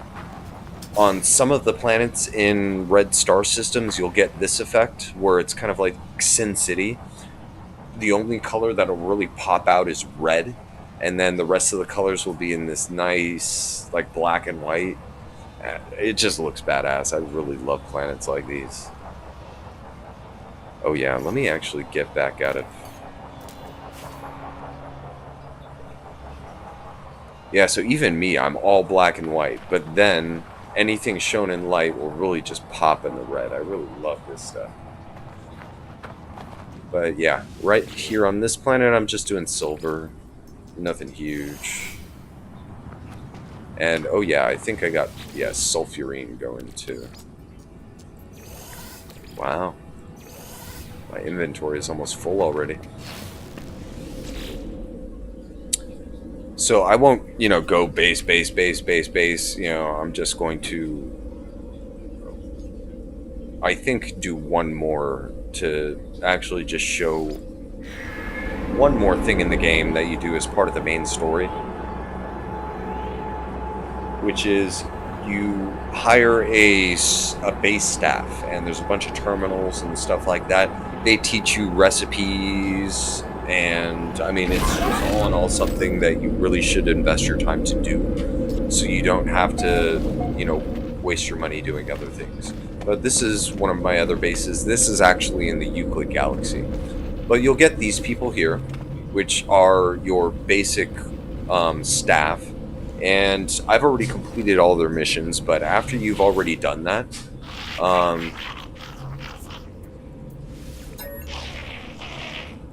what they'll do is they'll give you radiant missions, you know, collect agricultural samples. This is the researcher.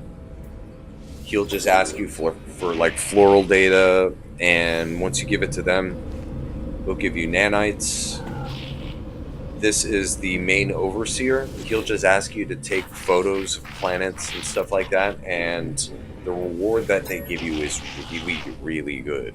They'll give you a rare, like, plant or artifact or something like that, and usually that'll net somewhere around about $1 million to $2 million. So I suggest doing it. I mean, it's just totally worth it. But that is that. And then if you want to do kind of like your basic setup when it comes to these like growers, you could just do kind of, there's enough room for one of each and one extra, so you can, you know, build everything kind of just in one if you want to.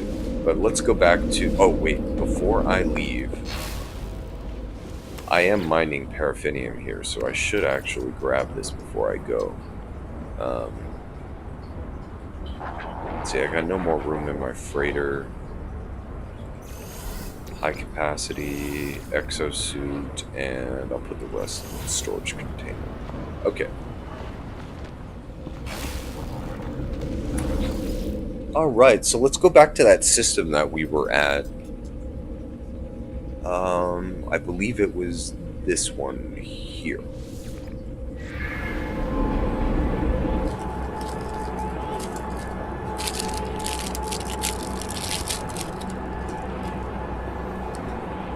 I totally forgot, though. I do have to go back to the base and just go to the base computer and upload the changes I made to the servers. Okay, so let me just make sure this is the right system.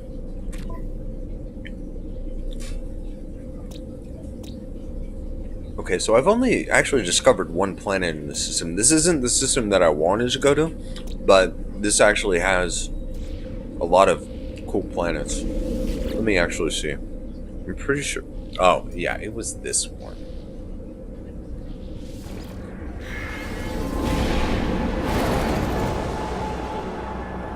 Let's see. Yeah, I don't understand why you can't buy those separate, you know, cargo pod ships. Those would be nice. I mean, especially if for each one of those, let's just say it increased your inventory. Like it went into like a different inventory sleeve for your freighter. I think that was that's a big missed opportunity there. They could totally add like a lot of stuff right there. me just sell off some of the stuff that I got. And yeah, most of the wow, look at that return, minus 79.9. That is horrible. Okay, plus 13. That's not bad.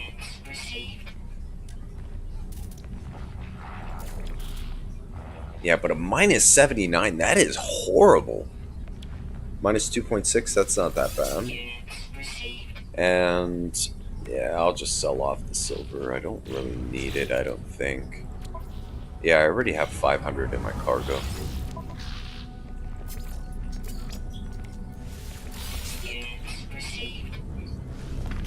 Alright, so paraffinium, let's see. So I usually only keep like 500 of each. Let me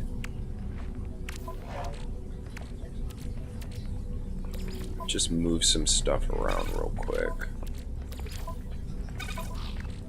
Inventory management, unfortunately, is a large part of this game. But I will find a system where this sulfurine is worth a little bit more.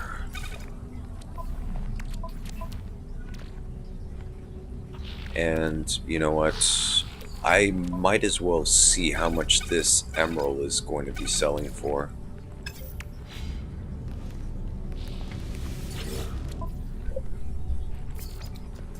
Kind of minus 6.4. That's not bad. That's not bad at all.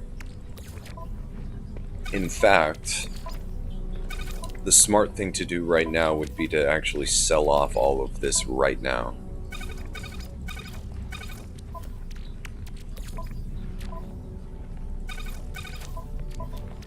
I apologize for taking up your guys' time on this. Just give me a second.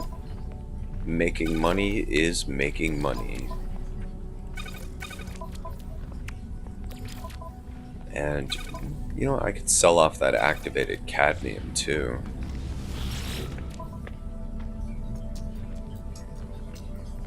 yeah, I never understood that either. I mean, I get it that you're upgrading it and whatnot, but yeah, it's just very odd to me why your backpack would be able to carry more than your freaking ship.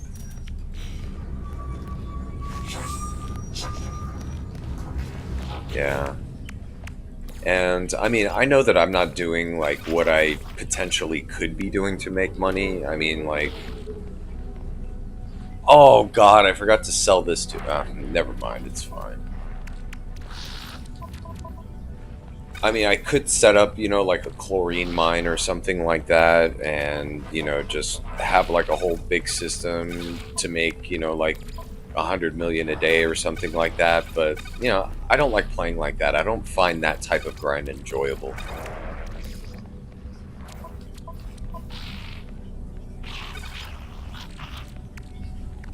To me, in fact, it actually kind of seems kind of cheap, you know? Like, it cheapens the game.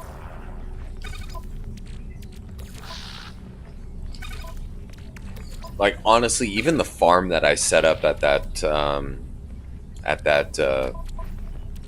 base is like borderline for me. I don't usually like doing things to that scale when it comes to one thing.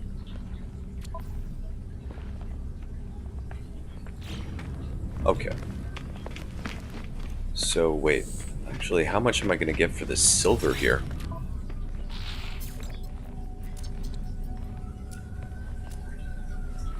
Wow, I mean, look at this. Minus 79%. That is just horrible. And I have not been dumping silver into this system at all. Now, I'm going to actually maybe warp into one of the neighboring systems and see if I can find a good economy.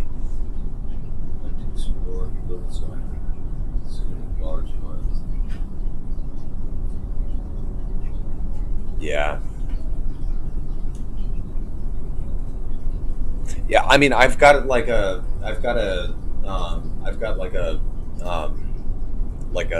step-by-step kind of map that I usually go through when selling off all of my minerals. But yeah, I've got a full kind of system to where I can at least make about 20 million a day. I haven't expanded it more than that, though. I probably should. I mean, with this game, half of everything is making money, honestly. Okay, so that's a Korvax system. I've been trying to avoid going to anything but Gex systems. But in this case, I have been sticking around a void area. Oh, I haven't been here yet. It's only 48 light years away. Alright.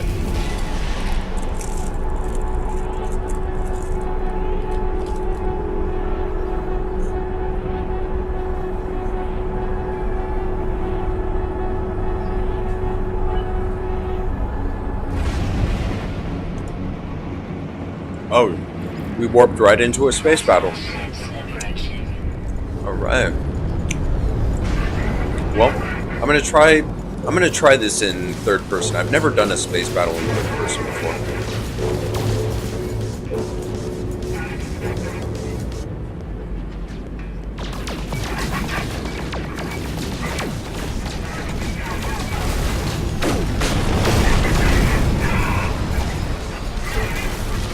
Okay, now you've just got to be careful not to, like hit the ship.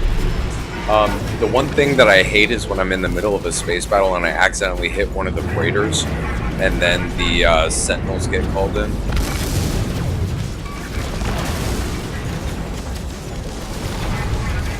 See, why are they flying right? Worst possible spot. Okay, you're out of my range. Let's go with the phase beam.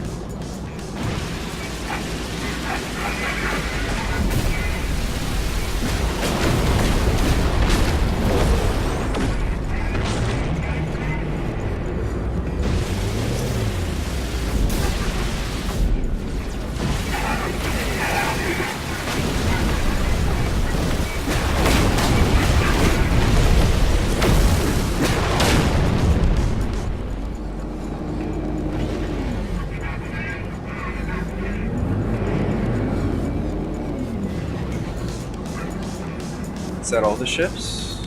Pretty sure.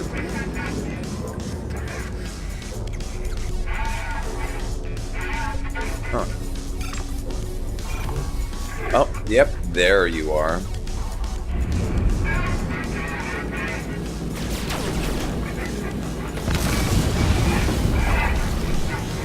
And again, yeah, I just don't want to hit the freighter.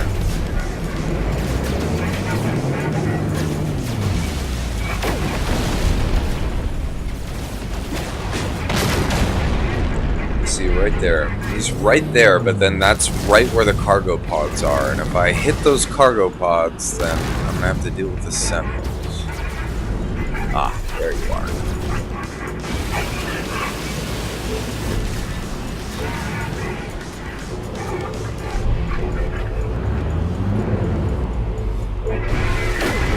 There we go. I think that's all of them. Alright. So, now let's see what kind of ship actually we're dealing with here.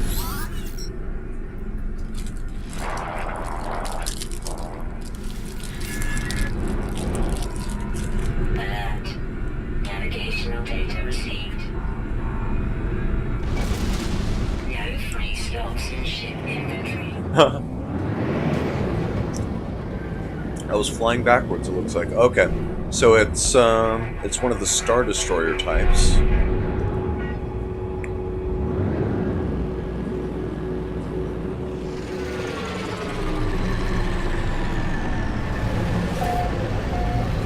Yeah, honestly, I think that's a good idea.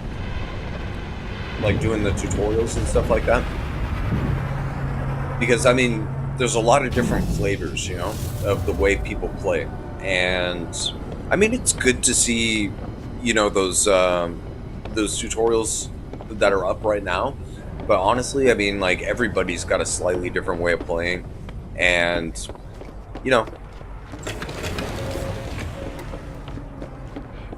doing it your way, you know, it could be a lot.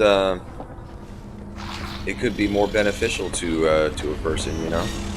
I personally like when it comes to watching other people's content. I kind of, to quote Egg Shen, take what you want and leave the rest, like your salad bar, you know. Okay, so since I rescued the freighter, I have the option to buy the freighter. This one is what, 27. This is like the exact same as my ship. It just looks different. So yeah. So I'm gonna go ahead and decline, and I'm just going to ask for payment from this guy.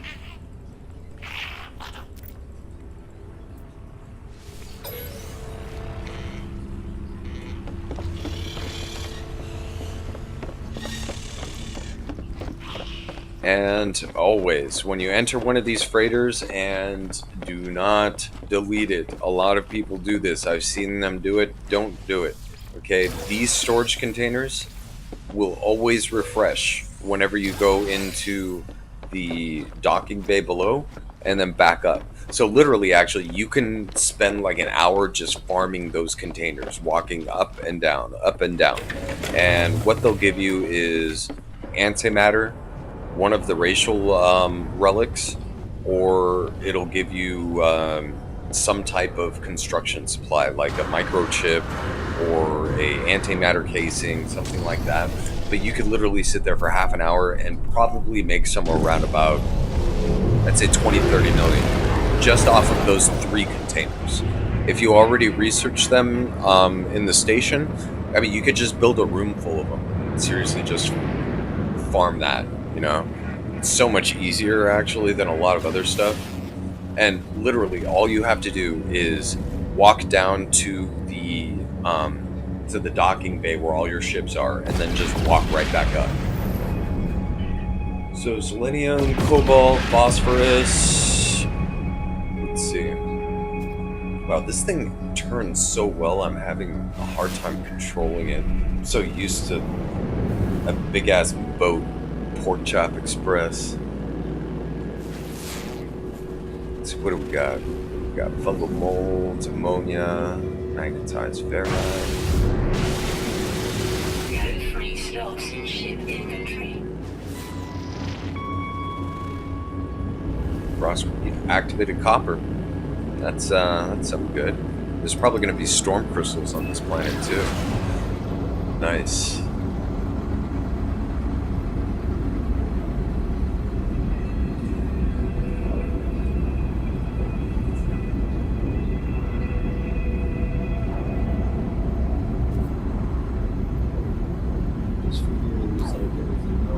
Oh, yeah, just try it out. Like, seriously, like, every single time you walk downstairs and you walk back upstairs, it'll refresh. So you could, like, literally just build a row. You do need a lot of initial antimatter to build everything, and the Atlas Pass 1 for the cylinder ones, but, I mean, it's, like, free nav data, free antimatter, free condensed carbon, relics, casings. I mean, really, if you wanted to, you could just, on one side of your freighter room, just build nothing but that. I mean, again, I don't do that just because I find that type of thing a little bit of that would be on my limit of kind of things that I don't usually kind of do. But you can do it if you want to. I mean, it's the main reason why I actually built those things in my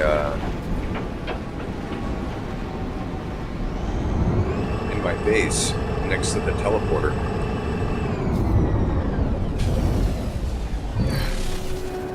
Alright, so new planet.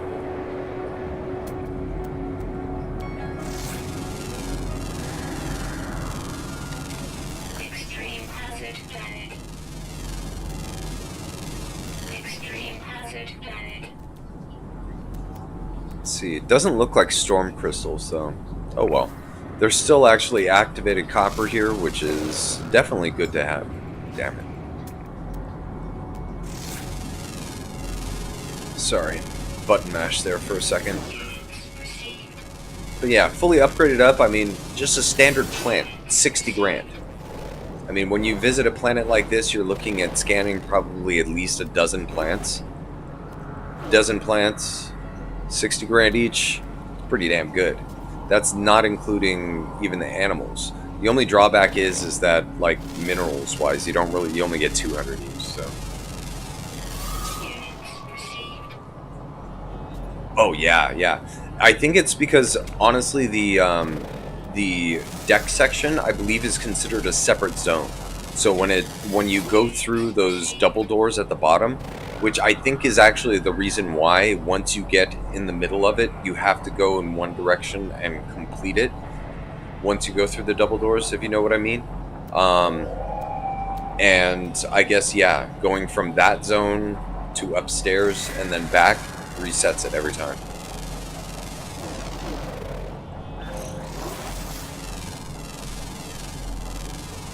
Actually, I might as well, just show it. I could just say it, but I could show it because I might as well actually do a little bit of farming on that.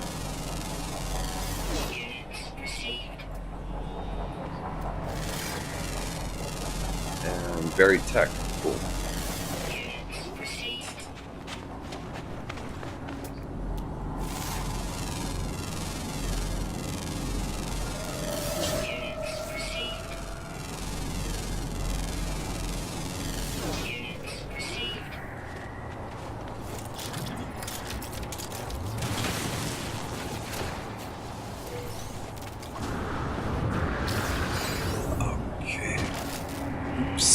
Jumped a little bit too high, but all right.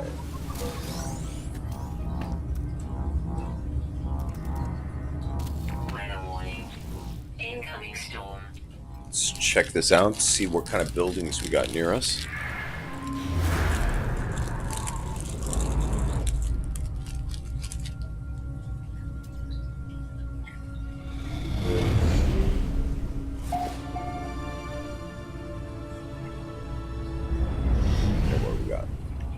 An abandoned building, okay. At least I could grab some nanites. And actually larval cores. That is like easy money right there.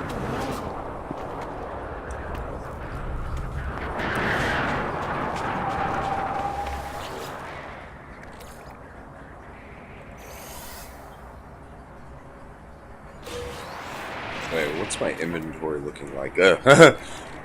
Okay, my inventory doesn't look like I'll be able to support that, though. Maybe if I move some more stuff into my ship.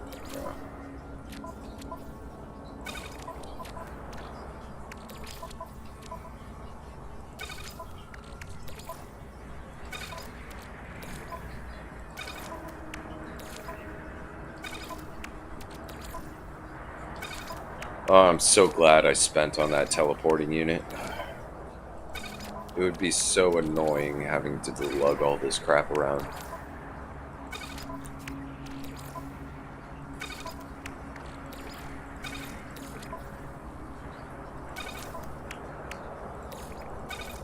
Yeah, I think that's good.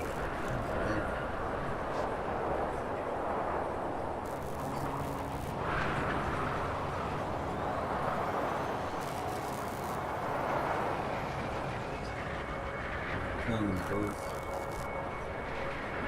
I had 2 different requests from ships for people on Facebook. The last couple days, 2 hours, but I found both. Oh, nice. Yeah, I haven't recovered a ship in a little while. I've been actually wanting to do that. Oh yeah. Before I leave, can't forget.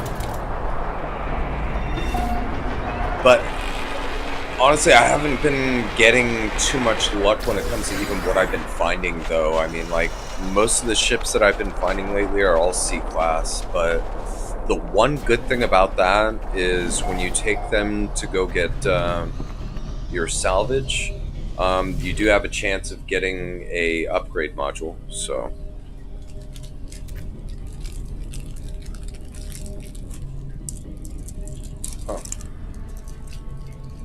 17 to 33 is 17 times 2 minus 1. 33 times 2 minus 1. 65 times 2 minus 1. Yeah. Okay. So 129 times 2 is what? 240, 58, 257?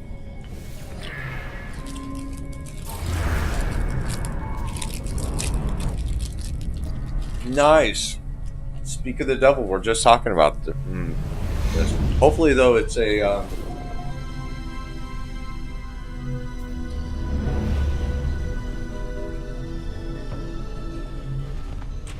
hopefully it's a ship and not just somebody who needs rescue.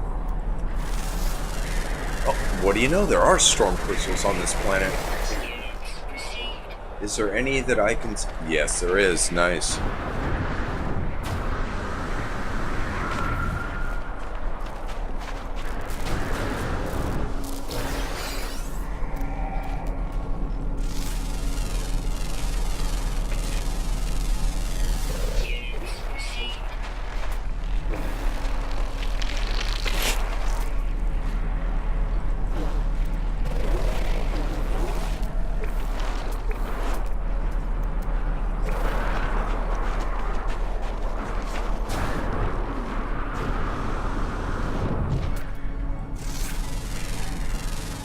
Okay, storm crystals. How far are you? 329? 170. Okay, that's pretty close.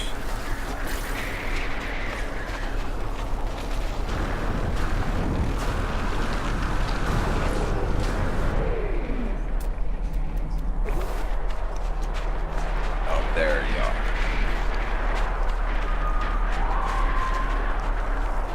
Oh! Oh God! Talk about the cock block of the century right there. Jesus, that's just mean. That's just mean. Extreme night temperature detected. Yeah. F off. I mean, come on. That is. Oh.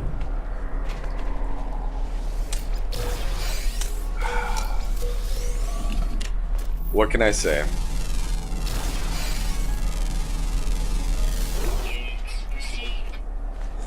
Gotta love that. It was like, I was literally like, you know, just like inches away from the damn thing.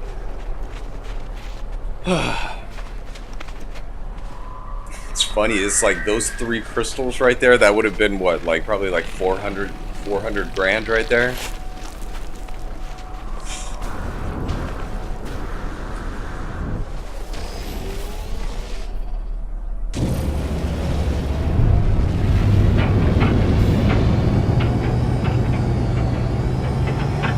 One thing I do have to say, I really love how now you can actually fly and maneuver like in the trailer.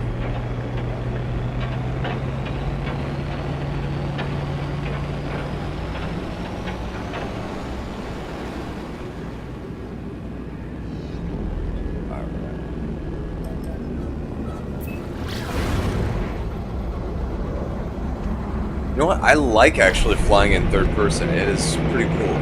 I mean, it is weird though not being able to see how fast you're going and stuff like that, but it's pretty cool. I like it.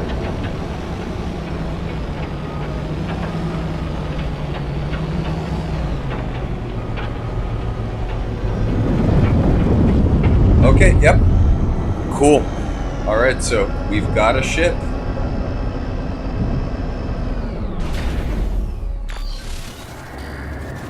Oh, warp hypercores? Yeah. Good to make, but I mean, honestly, for me, since I was actually doing a little bit of the container farming, you know, that we were just talking about, I have like, I think like 10 warp cores or something like that just sitting in my storage right now that I'm not even using, so. And then I have another, I think like 20, at least 20 storm crystals in my storage too, so.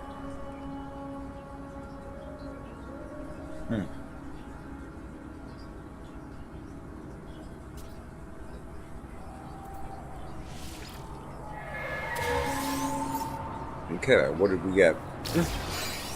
Alright. Well, we got something.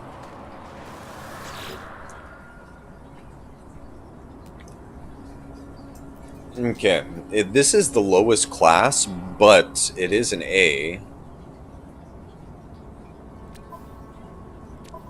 I mean, and it's actually not that bad when it comes to its like inventory for what it is. I mean, the class sucks. I mean, I wish it was a a better model of the fighter class, but yeah, we'll take it. And then what I'll go ahead and do with this is, I mean, I'll just fix the systems on it, and then I'll go ahead and sell it for scrap.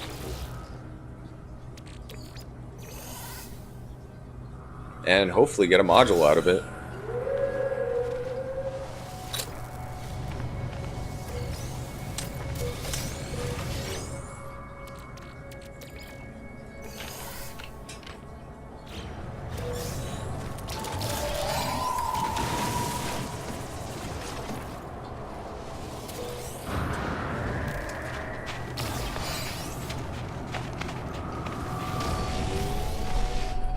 Okay, so let's get out of here.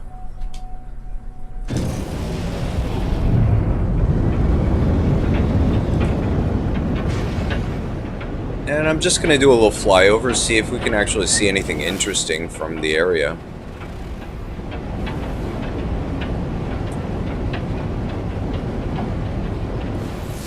A lot of patches of frost crystals here. I could have used that earlier. What do we got? A shelter?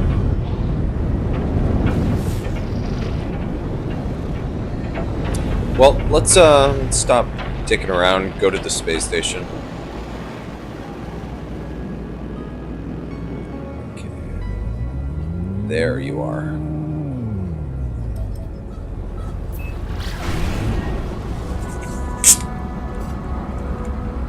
Yeah, but I mean, honestly, with those, I mean, try it out. I'll show you. Yeah.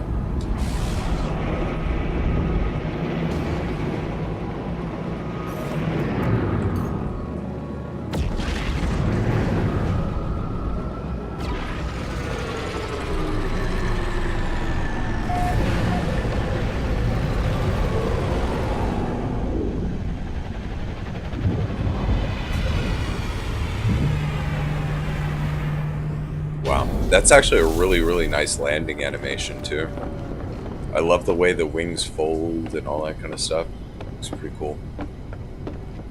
Okay, so I'm pretty sure the way that this works is these doors right here signify the separation of the zone. So watch. You know how now I can no longer go backwards. I can only go forwards, right? I think that's the partition point. So what I'm going to do right now is I'll go ahead and just loot it real quick. So we got an ion battery, condensed carbon, and a navigation data. Not the greatest haul, but alright. So we did that. We're through the double doors, and let's go back.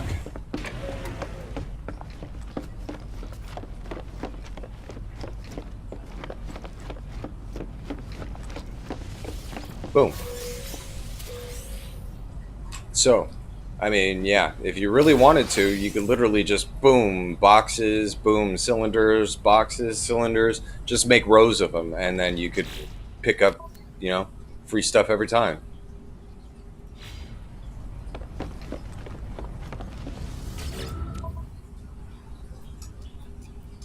Yeah, I was wondering that too, but yeah, as soon as I pretty much, I started really thinking about that, I was just like, well, okay, so I mean, it's got to be just like a zone separator, Units received. Units received. Okay, let's go ahead and put the fast away. And wow, I actually have a surplus of stuff. That is good. Ever since I started building that freaking monster of a base, I have not been at a surplus of anything, so saying that feels good. You know what? Nah, I'll build the farming stuff in the next episode, I think.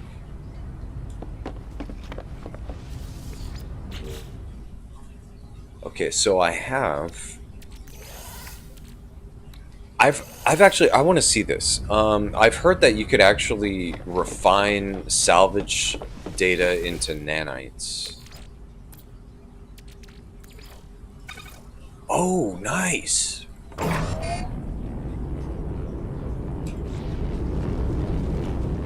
Okay. That's actually a good amount too. 13.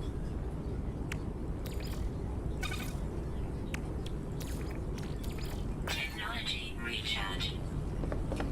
Wow.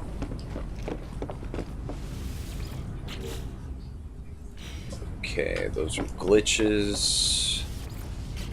What do I got? Okay, so those are my storage. Where the hell? Oh, okay. I think it's this one.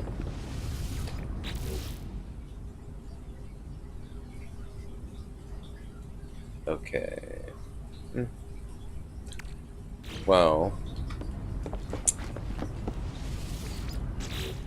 forgive me. I forgot which storage container I put stuff in. You know what? And it's still glitching. I don't. You see, and it'll let me take that one. I don't understand that. You know what? And I'll just sell 5 of them. Screw it. I'll put the glass away.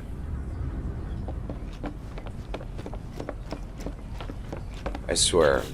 I mean, I do have to say though, at least it's better than it used to be. Before this, the storage containers used to glitch so bad. I mean, these days at least it's a lot better than it used to be.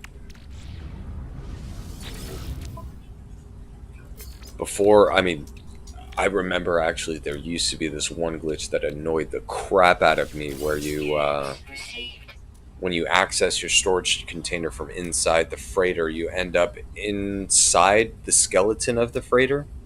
And, you know, unless you saved, you're just SOL. You have to quit. Okay. I'll probably sell the emerald as well. Yeah. Minus 14.6, I could live with that. That's not bad. Minus 0.8. You see, that's what I'm talking about. None of this freaking minus 70%. Just put stuff in your storage.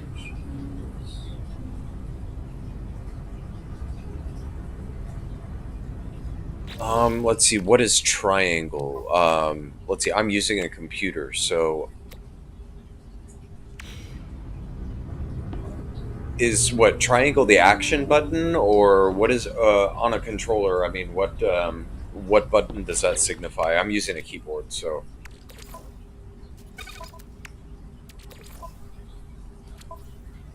Technology recharge.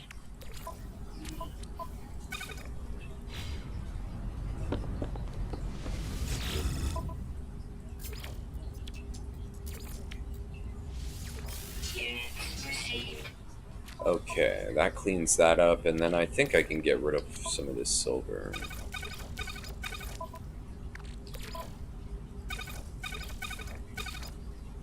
Wait, I shouldn't be putting... Sorry. I shouldn't be putting it in this one because it's going to get rid of my back sleeve portion of the inventory.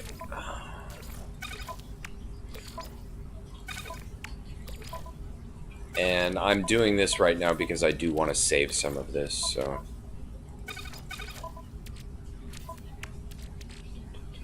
Okay, 1,000, that should be fine. Let's go ahead and get rid of that. We'll get rid of that. And I think that'll be good.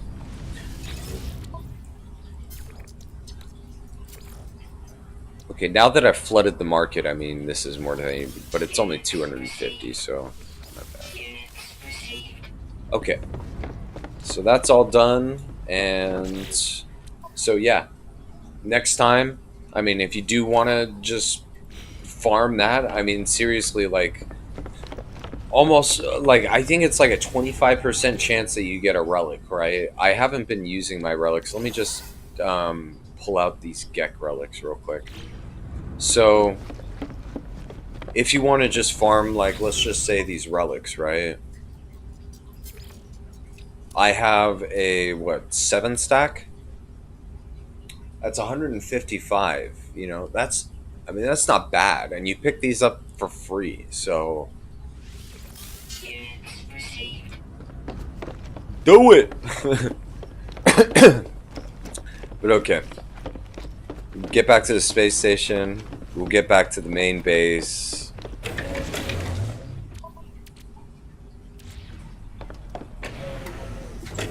And let me actually just test it one more time.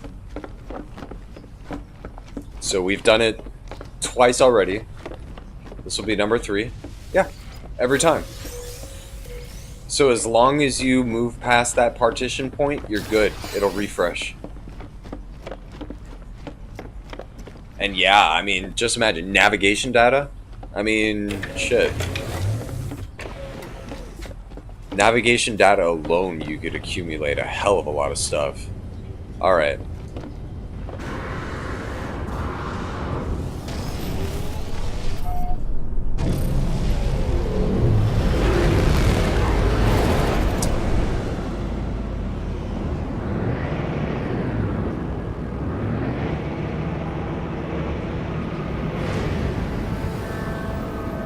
Well, actually, I didn't...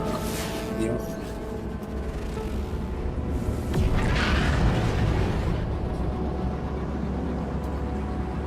I forgot to check the mission, see what it is.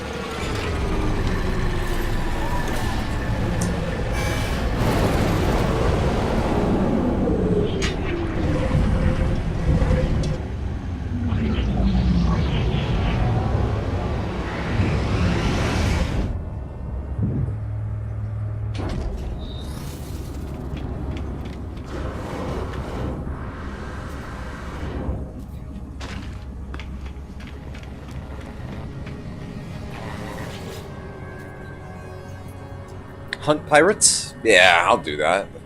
No problem.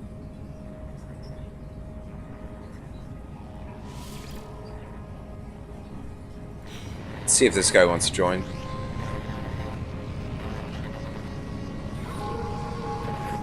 No? Alright, well. Let's put our fighting skills to the test. There's going to be a lot of pirates.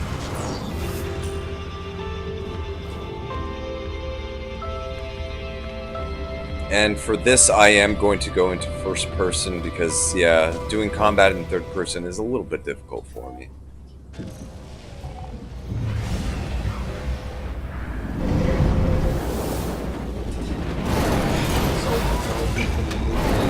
X, okay. And triangle is to transfer items. Okay. Oh, okay, okay. I see. Alright.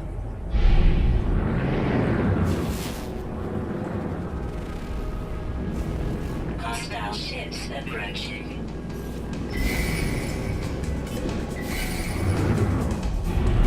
Hostile ships defeated.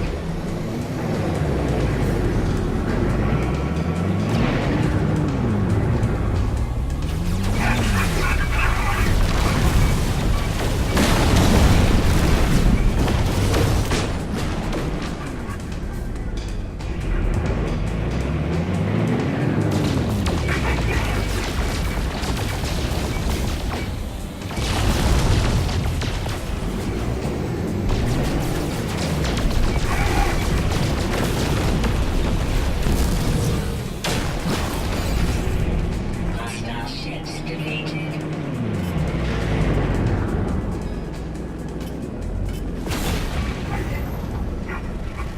Hostile ships defeated. See, that is one bug that I don't understand, really. It says that they're defeated, But I'm obviously still right in the middle of a battle, so...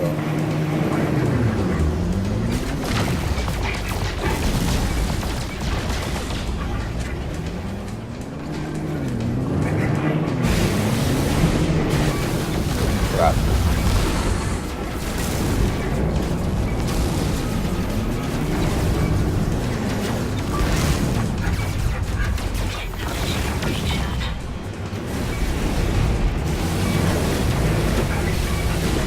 He's trying to get behind me. Ah, there we go.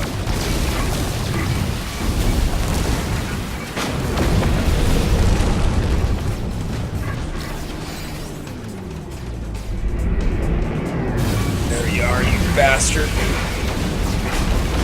There we go.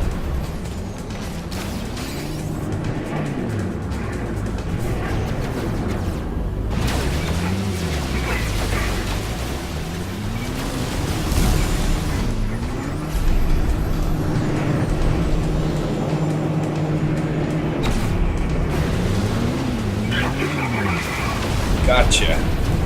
Alright, one more wave.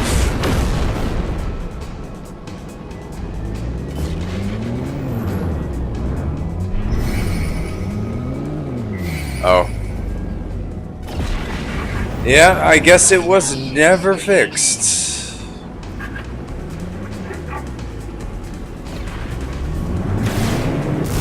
Oh, yikes.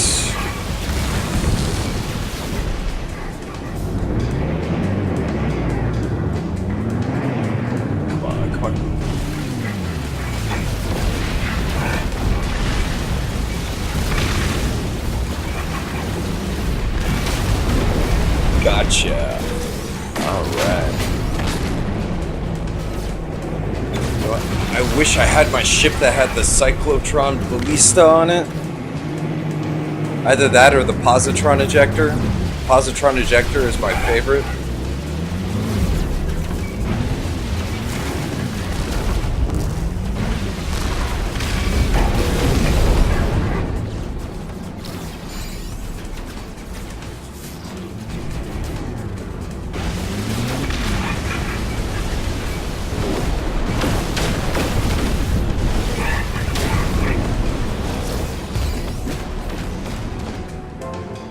Nice.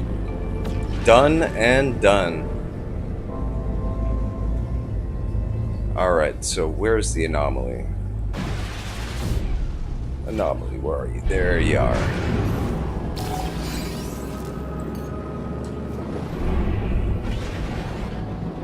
Not bad for having a really crappy weapon system on this thing.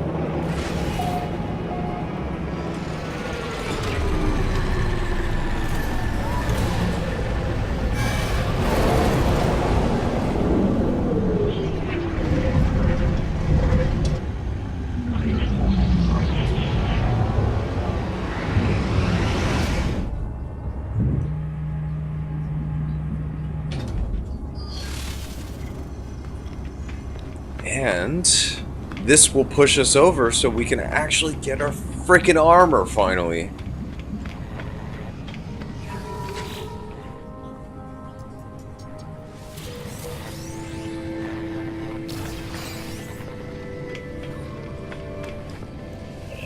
And some living glass, which I've actually never used to craft anything, but cool that we got it. Okay. So let's see here.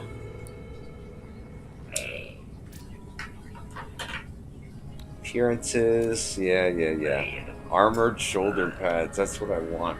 So I already got the Firstborn mask. I'm working on pretty much this set here with that. And then there's also these, I mean, the Blazing Orbit helmet, which honestly that looks pretty damn cool, I'd have to say. The Sparse Horizon helmet, this one looks pretty cool. It looks kind of like a mix between like a Korvax head and, you know, your regular Traveler helmet. But this is the one that I want. Collectible received. Alright. So let's go ahead and get this sucker put on.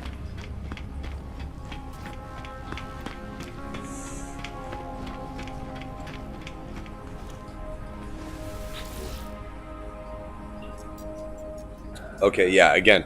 So you can only use, like, unfortunately, the helmet with the anomaly. So, oh well. But let's see. Armor. And now we have type 5. Beautiful. Alright, and I think we're going to go with... what? Does this look better as? Black and red like that? Or red and black? Huh. Well, let's see. See how this looks, actually. Yeah, that looks pretty good. Honestly, though, I think I should switch it around. I think it should be solid black with the red. I think that would look better. Black with the red accent.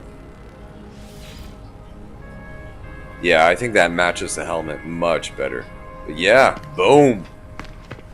Looking pretty snazzy, I'd say. Looking pretty snazzy. So, unfortunately, those two collectibles, the helmet and the shoulder pad armor, that was 3,000 each, so 6,000 Quicksilver. Now I only got 100 left, and I need 750 for the shirt, 750 for the pants, and another 1,000 for each of the boots and stuff like that. But all right, let's get in our ship. Go back to base, and then I think let's brainstorm a little bit, see what else we can really think of to add to our really epic structure that has taken form.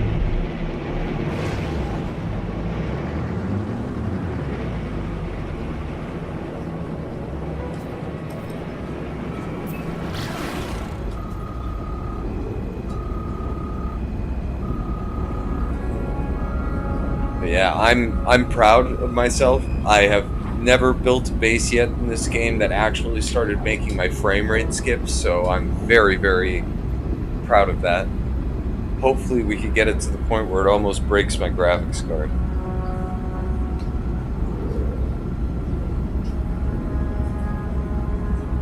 Yeah. Or if I get a weekend mission. I mean, that's like 1,200 Quicksilver in one shot. But I think one community mission is more than fine for right now.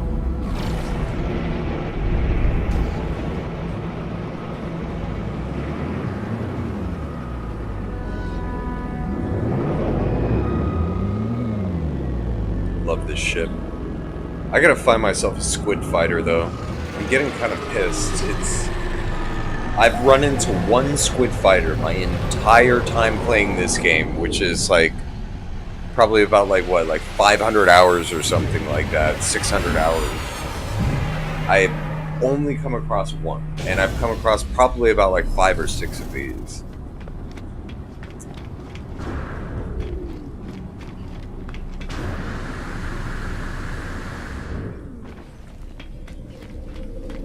Alrighty then.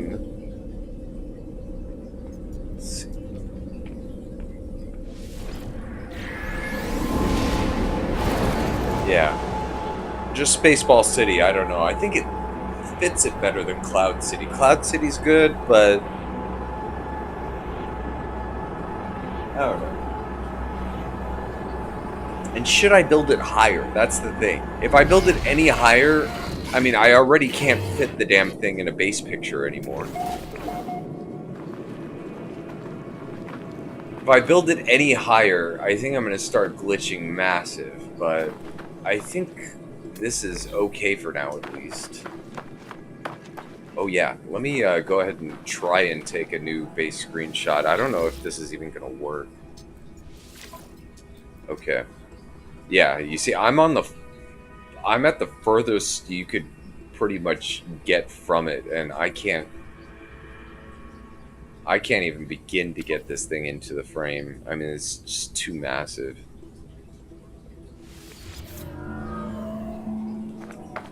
I'm gonna actually have to get into the ship and do a flyover actually to survey the top. Okay.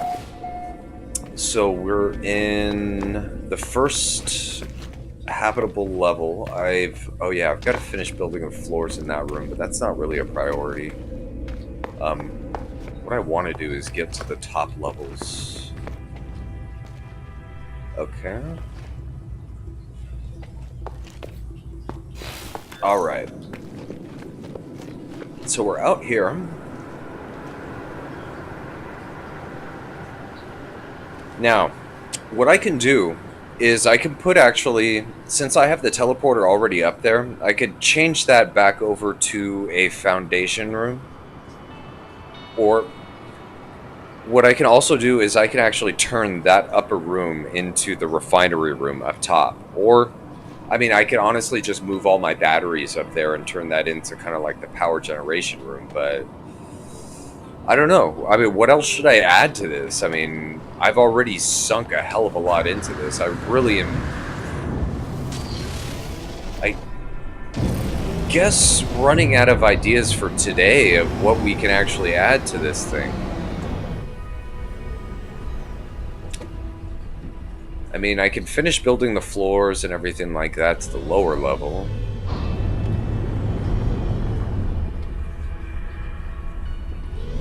What else can I do? What else can I do? I could add the greenhouses to the outer structures. Could do that.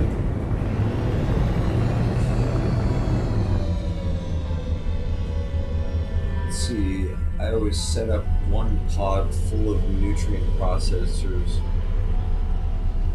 Yeah, I could do that. I mean, I only have one nutrient processor right now. Got my observatory. I don't know. I think I might have to sleep on this.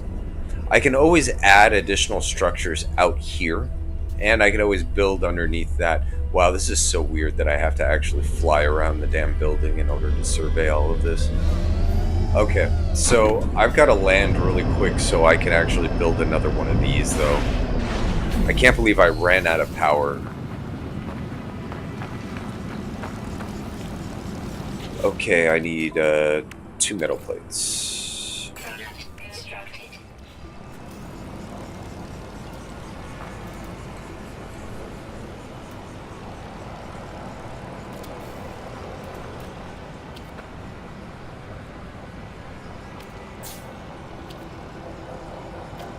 Okay, so that brings the grid. Let's see. I'm making 1666 with a 1900 output. That's not good. Let's see, what's my discharge rate? I'm at 11. Wow, I'm gonna have to build one more.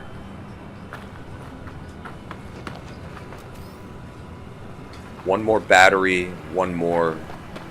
Yeah, wow, jeez. So that makes 1, 2, 3, 4, 5. Jeez. Okay. Alright, well, let's build another battery and let's build another generator.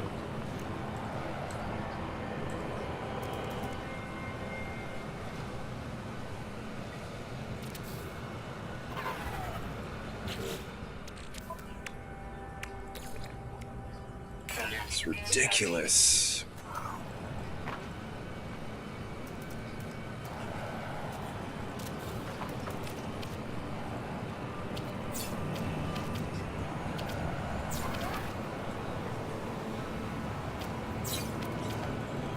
Alright, so what's my generation now?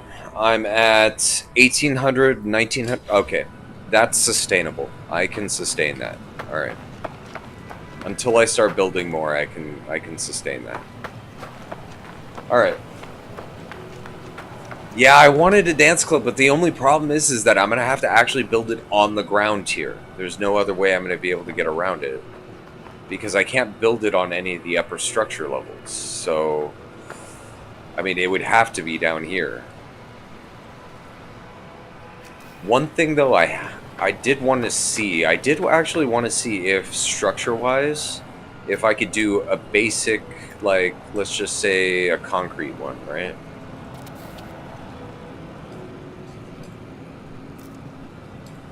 And then tech.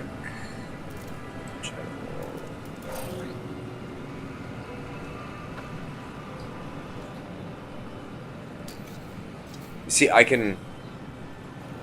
What I would end up having to do is kind of build... Okay.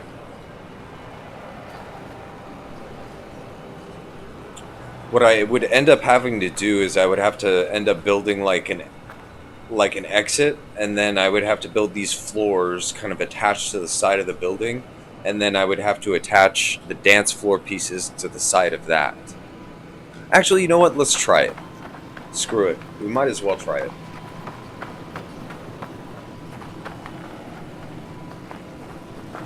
The end of the hallway, yeah, that's... We might as well try it. Okay, there's the invisible wall. That's the one that I have set up already for something else. That one's set up for something else. Okay, so this one. And actually, technically, I could make it so that they connect right there, too. Okay. So... Let me see if I could do this. Basic, concrete. Okay. So it won't snap to the side of the building, but... Yeah, hallway, though. That might work.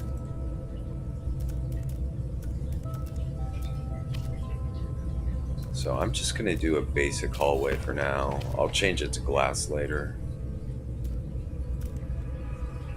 Basic, concrete.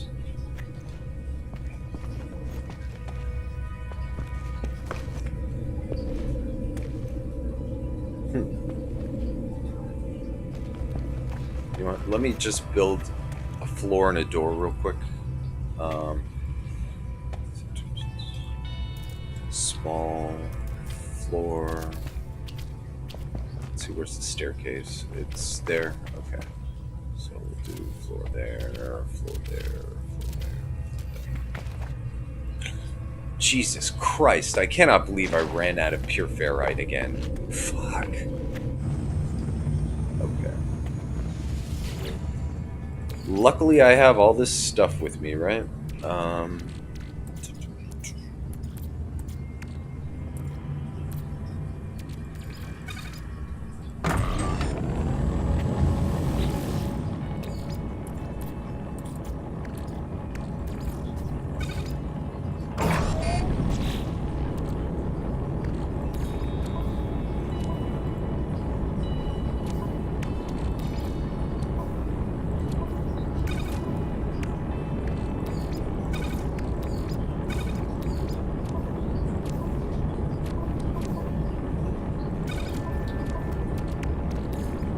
Technology recharge.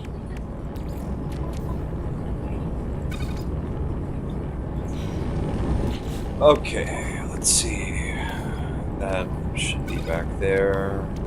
Moving glass I don't really need right now. And that. Okay. So I just gotta let these things chew on this ferrite real quick.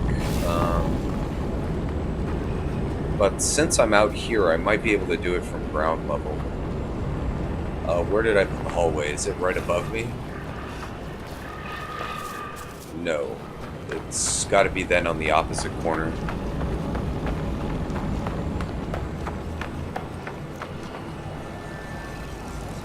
There it is. Okay.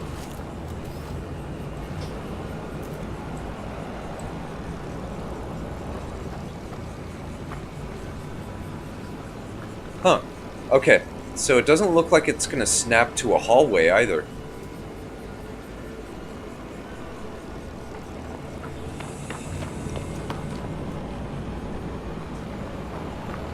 It doesn't snap to a door, that's for sure.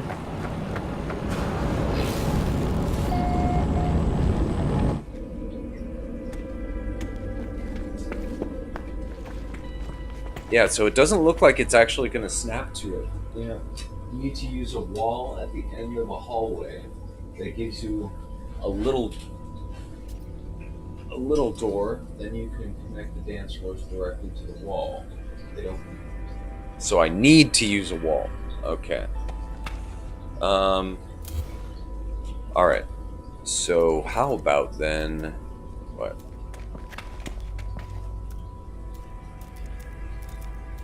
Okay, concrete wall.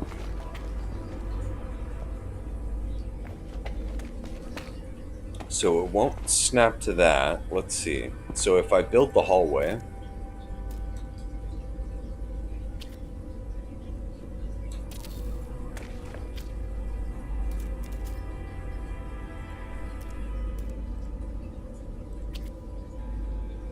concrete. Ah, okay. So I can set up a wall at the end of it, right? Okay, okay, okay, okay. I see what you're getting at. All right. All right.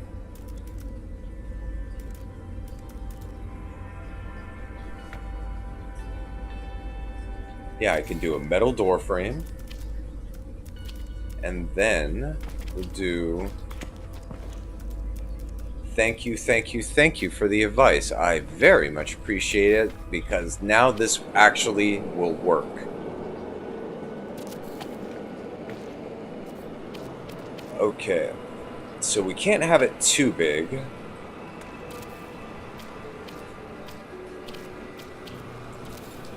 I'd say... Oh wow, I need ferrite dust. Okay. So tech... General. Ah, ha ha ha ha. We're in business. Okay. Wait, I want these to actually, like, be proper. I don't want them to look weird. If I'm going to do it, I have to make sure they're all facing a proper direction.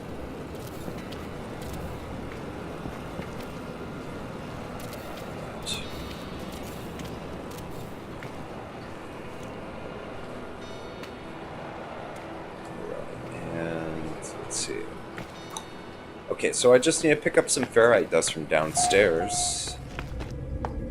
It's a good thing we got all that freaking metal.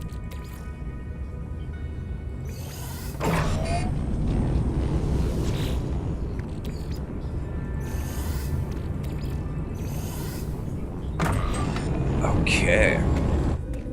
Back upstairs we go, and I'm gonna go grab that glass real quick.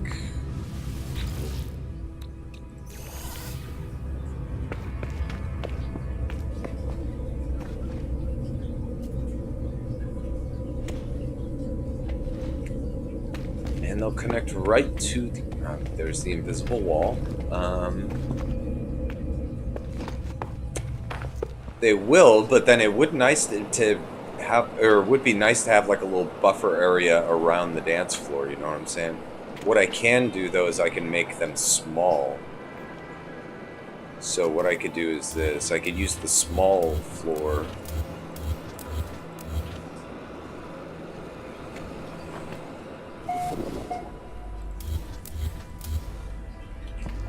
Structures, basic, metal,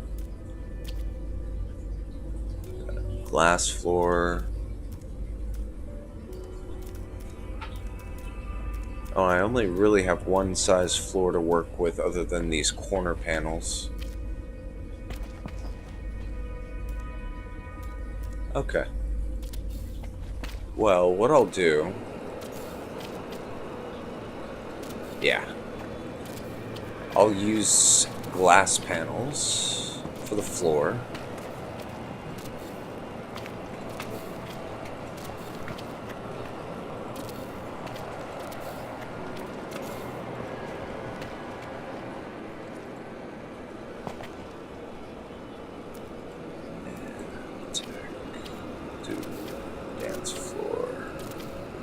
Bam.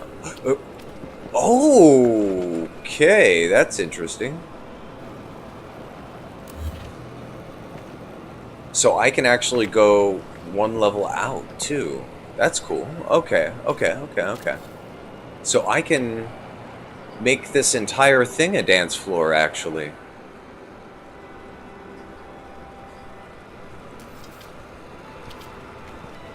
Because if I could put it there, then I should be able to put it on these, right? I would just have to rotate it.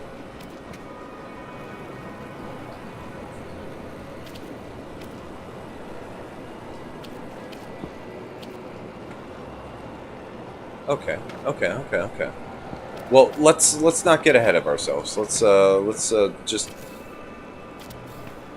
take care of the matter at hand. We will fine tune this later.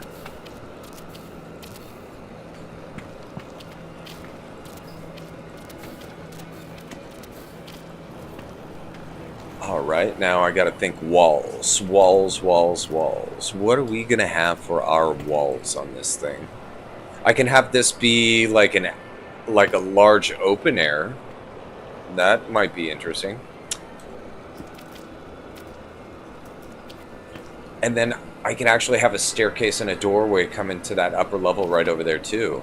Okay. Wow, I'm getting all kinds of ideas right now. Okay, so what we could do is we could just have like a little gate wall kind of going on here. So you don't fall to your death from stupidity.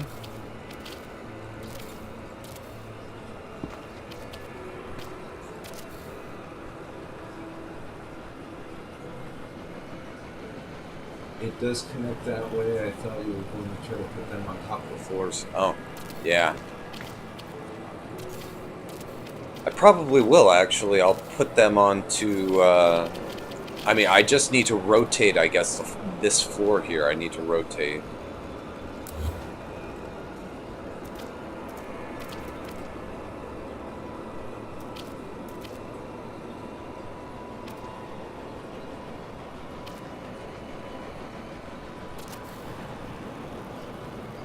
And then... That is interesting, though, that it is exclusive to the rotational pattern of it. So, like, it'll allow me to build here, but not here. So I'm going to have to rotate it, I guess, one more time. I don't know. I'll figure it out later.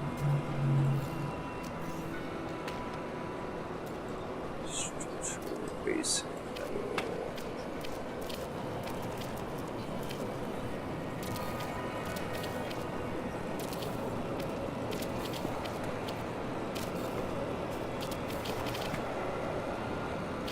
Alright.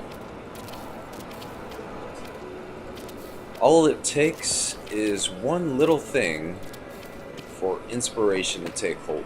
Alright, so we got our little kind of starting area, I guess you would say.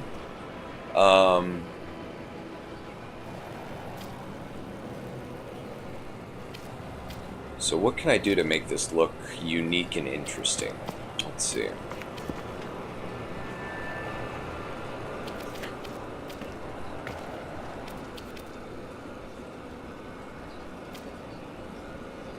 Can't put it higher? Okay.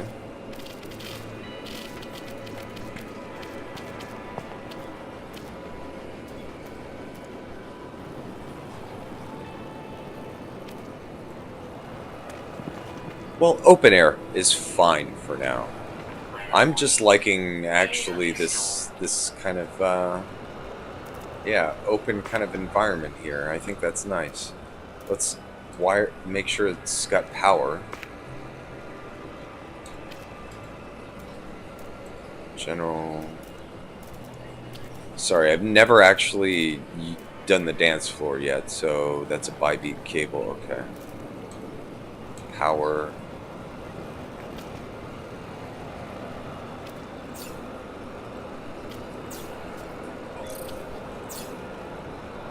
So let's wire all these together, I guess.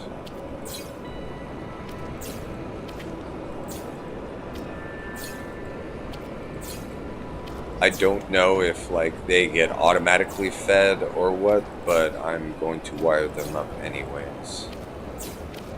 Okay, and then this one, go right there. Nice, nice. Okay, and how do we set up color, actually? I wanted to see that. Is it in the sub-menu? Oh, okay, cool. So,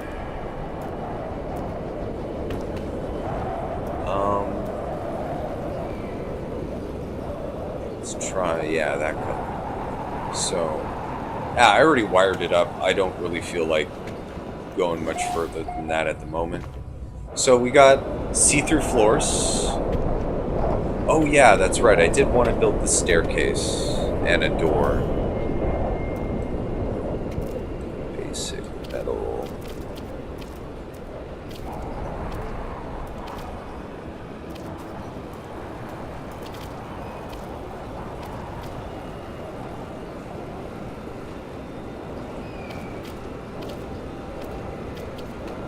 Okay, so why can't I build it there? Why is that an invalid position?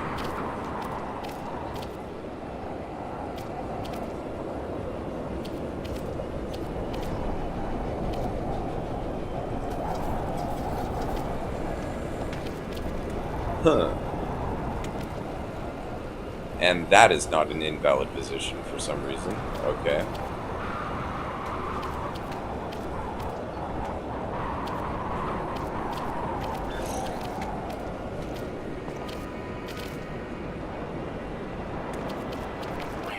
Maybe there has to be a floor panel there? I'm going to try that. I'm going to try putting a floor panel there and seeing if it will connect.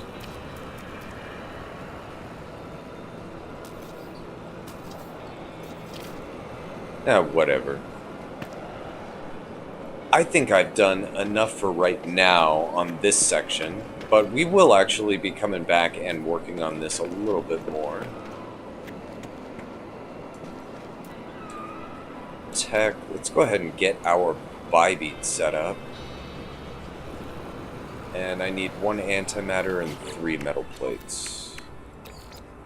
Product constructed. Of course I don't have enough. Product constructed.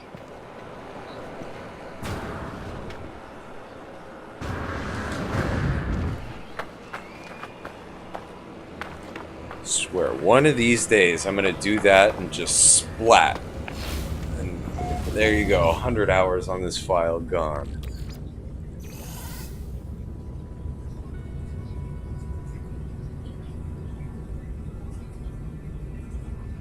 Small staircase? Okay, I'll try that out.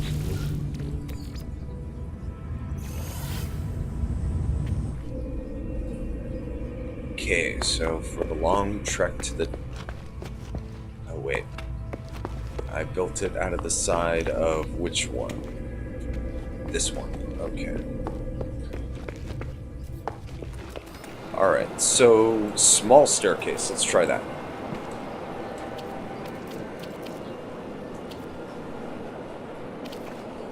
Nope, yeah. See, what I think it is that there has to be...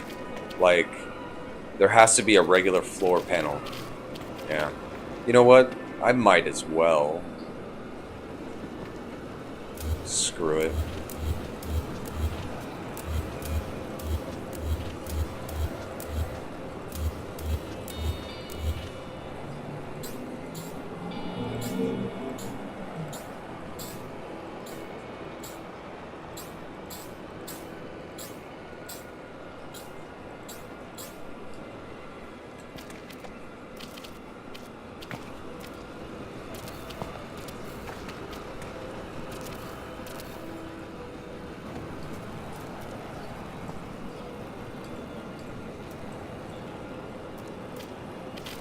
Okay, so we'll do standard color on the outer ring, I guess.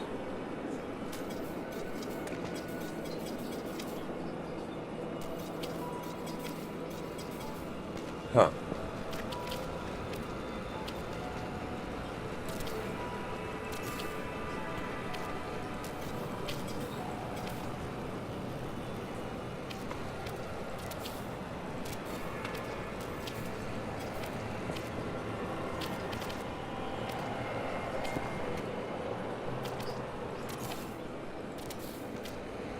You know what? This actually I think would be more interesting anyways. What the hell? It got rid of the floor.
All right.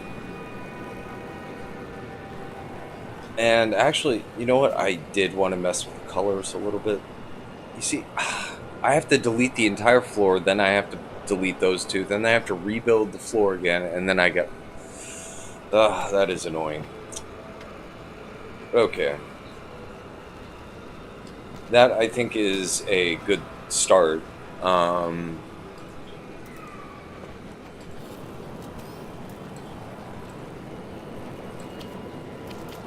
then now we'll do a large ramp.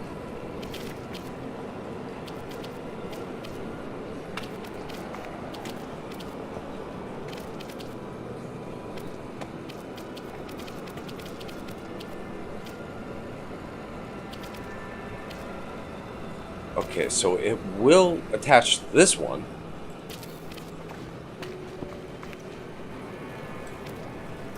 And then floors. What do I got to deal with floors-wise? Give me more than just a couple swoop.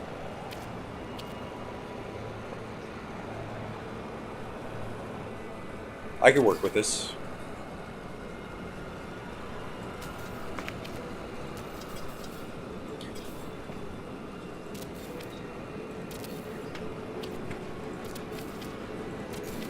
Boom! And then...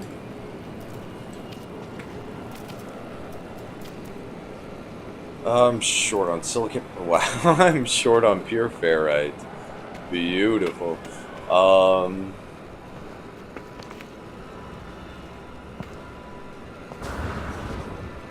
Yeah, let's go downstairs. Oh, God, that was close. Oh, I should not have scared the shit out of myself like that. Oh, man.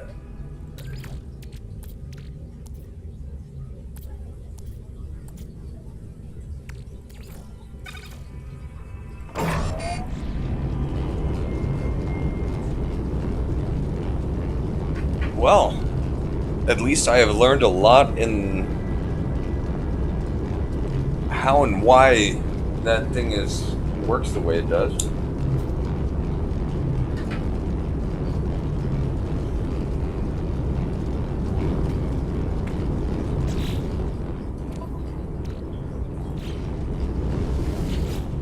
Yeah, might as well.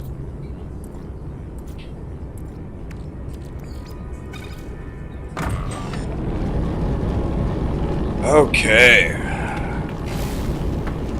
God.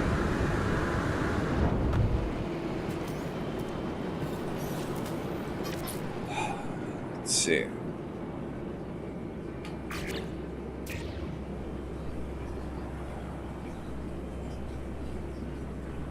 Okay, so I just gotta wire that up.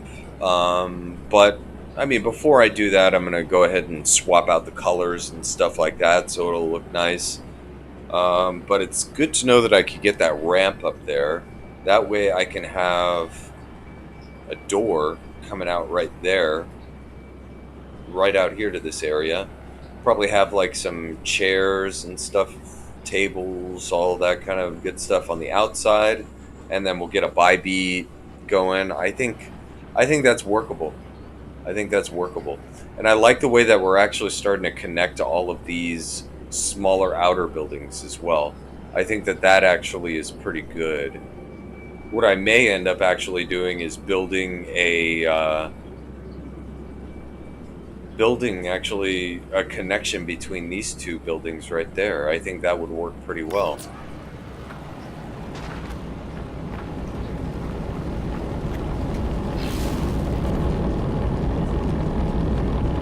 63%. I've just got to turn this into pure ferrite, and then I think I could at least get the door done. The door,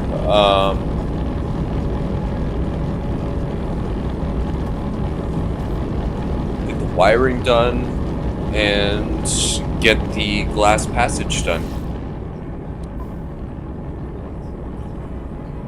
I should have enough glass, so I think we could do this. 62%, 81%. All right. Yeah, and then I'm gonna probably cut the stream just because I've been streaming for. I mean, yeah, I've already been playing this for like 3 hours or more than that, actually.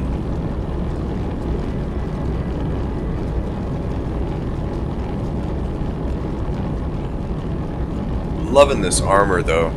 Looks so much better than the Korvax armor.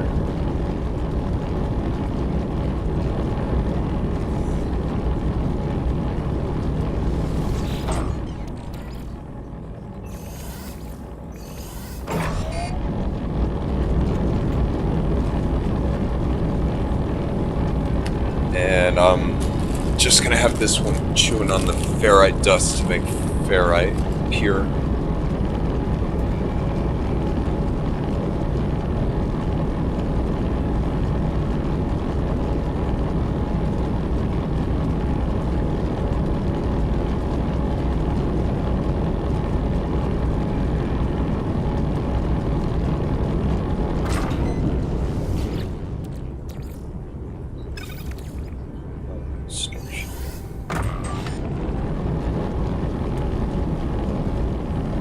Okay. So now, the waiting game. Oh, I can't wait to get the rest of this armor.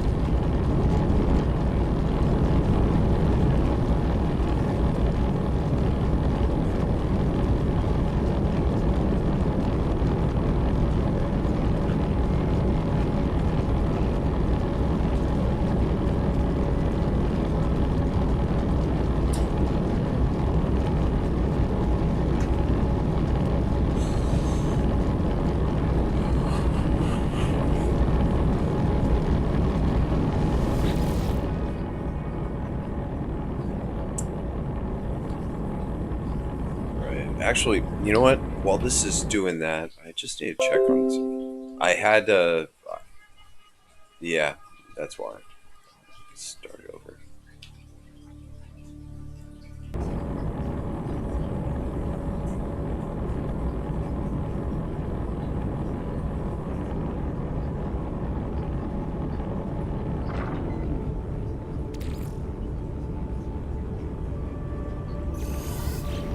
Okay.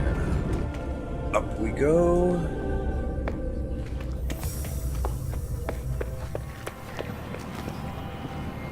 Structure large door. That will look much better once that's a hollow door. And alright. So I need what?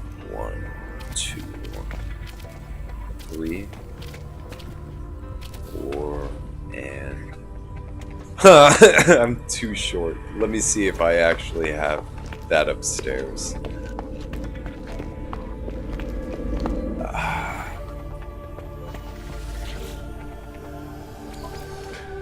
Yeah, I have enough. Okay. Product constructed.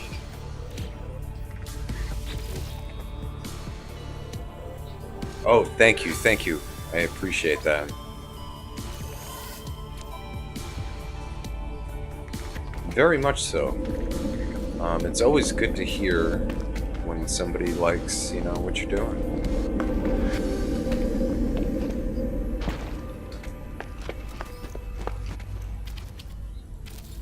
Alright, so that connects this side to this side. It leaves us with a nice area. I could actually put another cube right there. Well, if I had more glass. Put another cube right there with like a curved couch, a rug, have this be like a little kind of side viewing area. But I think actually that should be it for today when it comes to this thing. Again, I think 4 hours is pretty much my limit on these things. I don't like to really go any longer than that. But yeah, beware of the invisible walls, because I've got one right here. Okay. So, invisible wall right there. Let me just save. And, let me see. Let me just go outside real quick, upload the changes. And actually, let's see if we could get a new screenshot now that we just added that.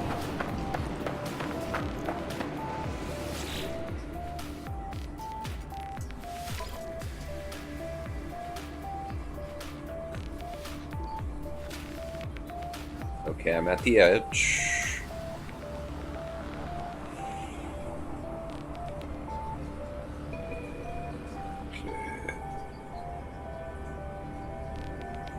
Okay. Wow. Okay. Yeah, I think the only way we're going to be able to do this is from ground level. But even then, I'm not going to be able to get the whole structure.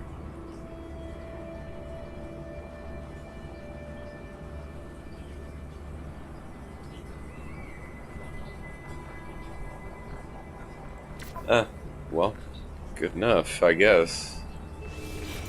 Alright, and she's uploaded, and I think that's all she wrote for today. Thank you very much for tuning in. Appreciate it.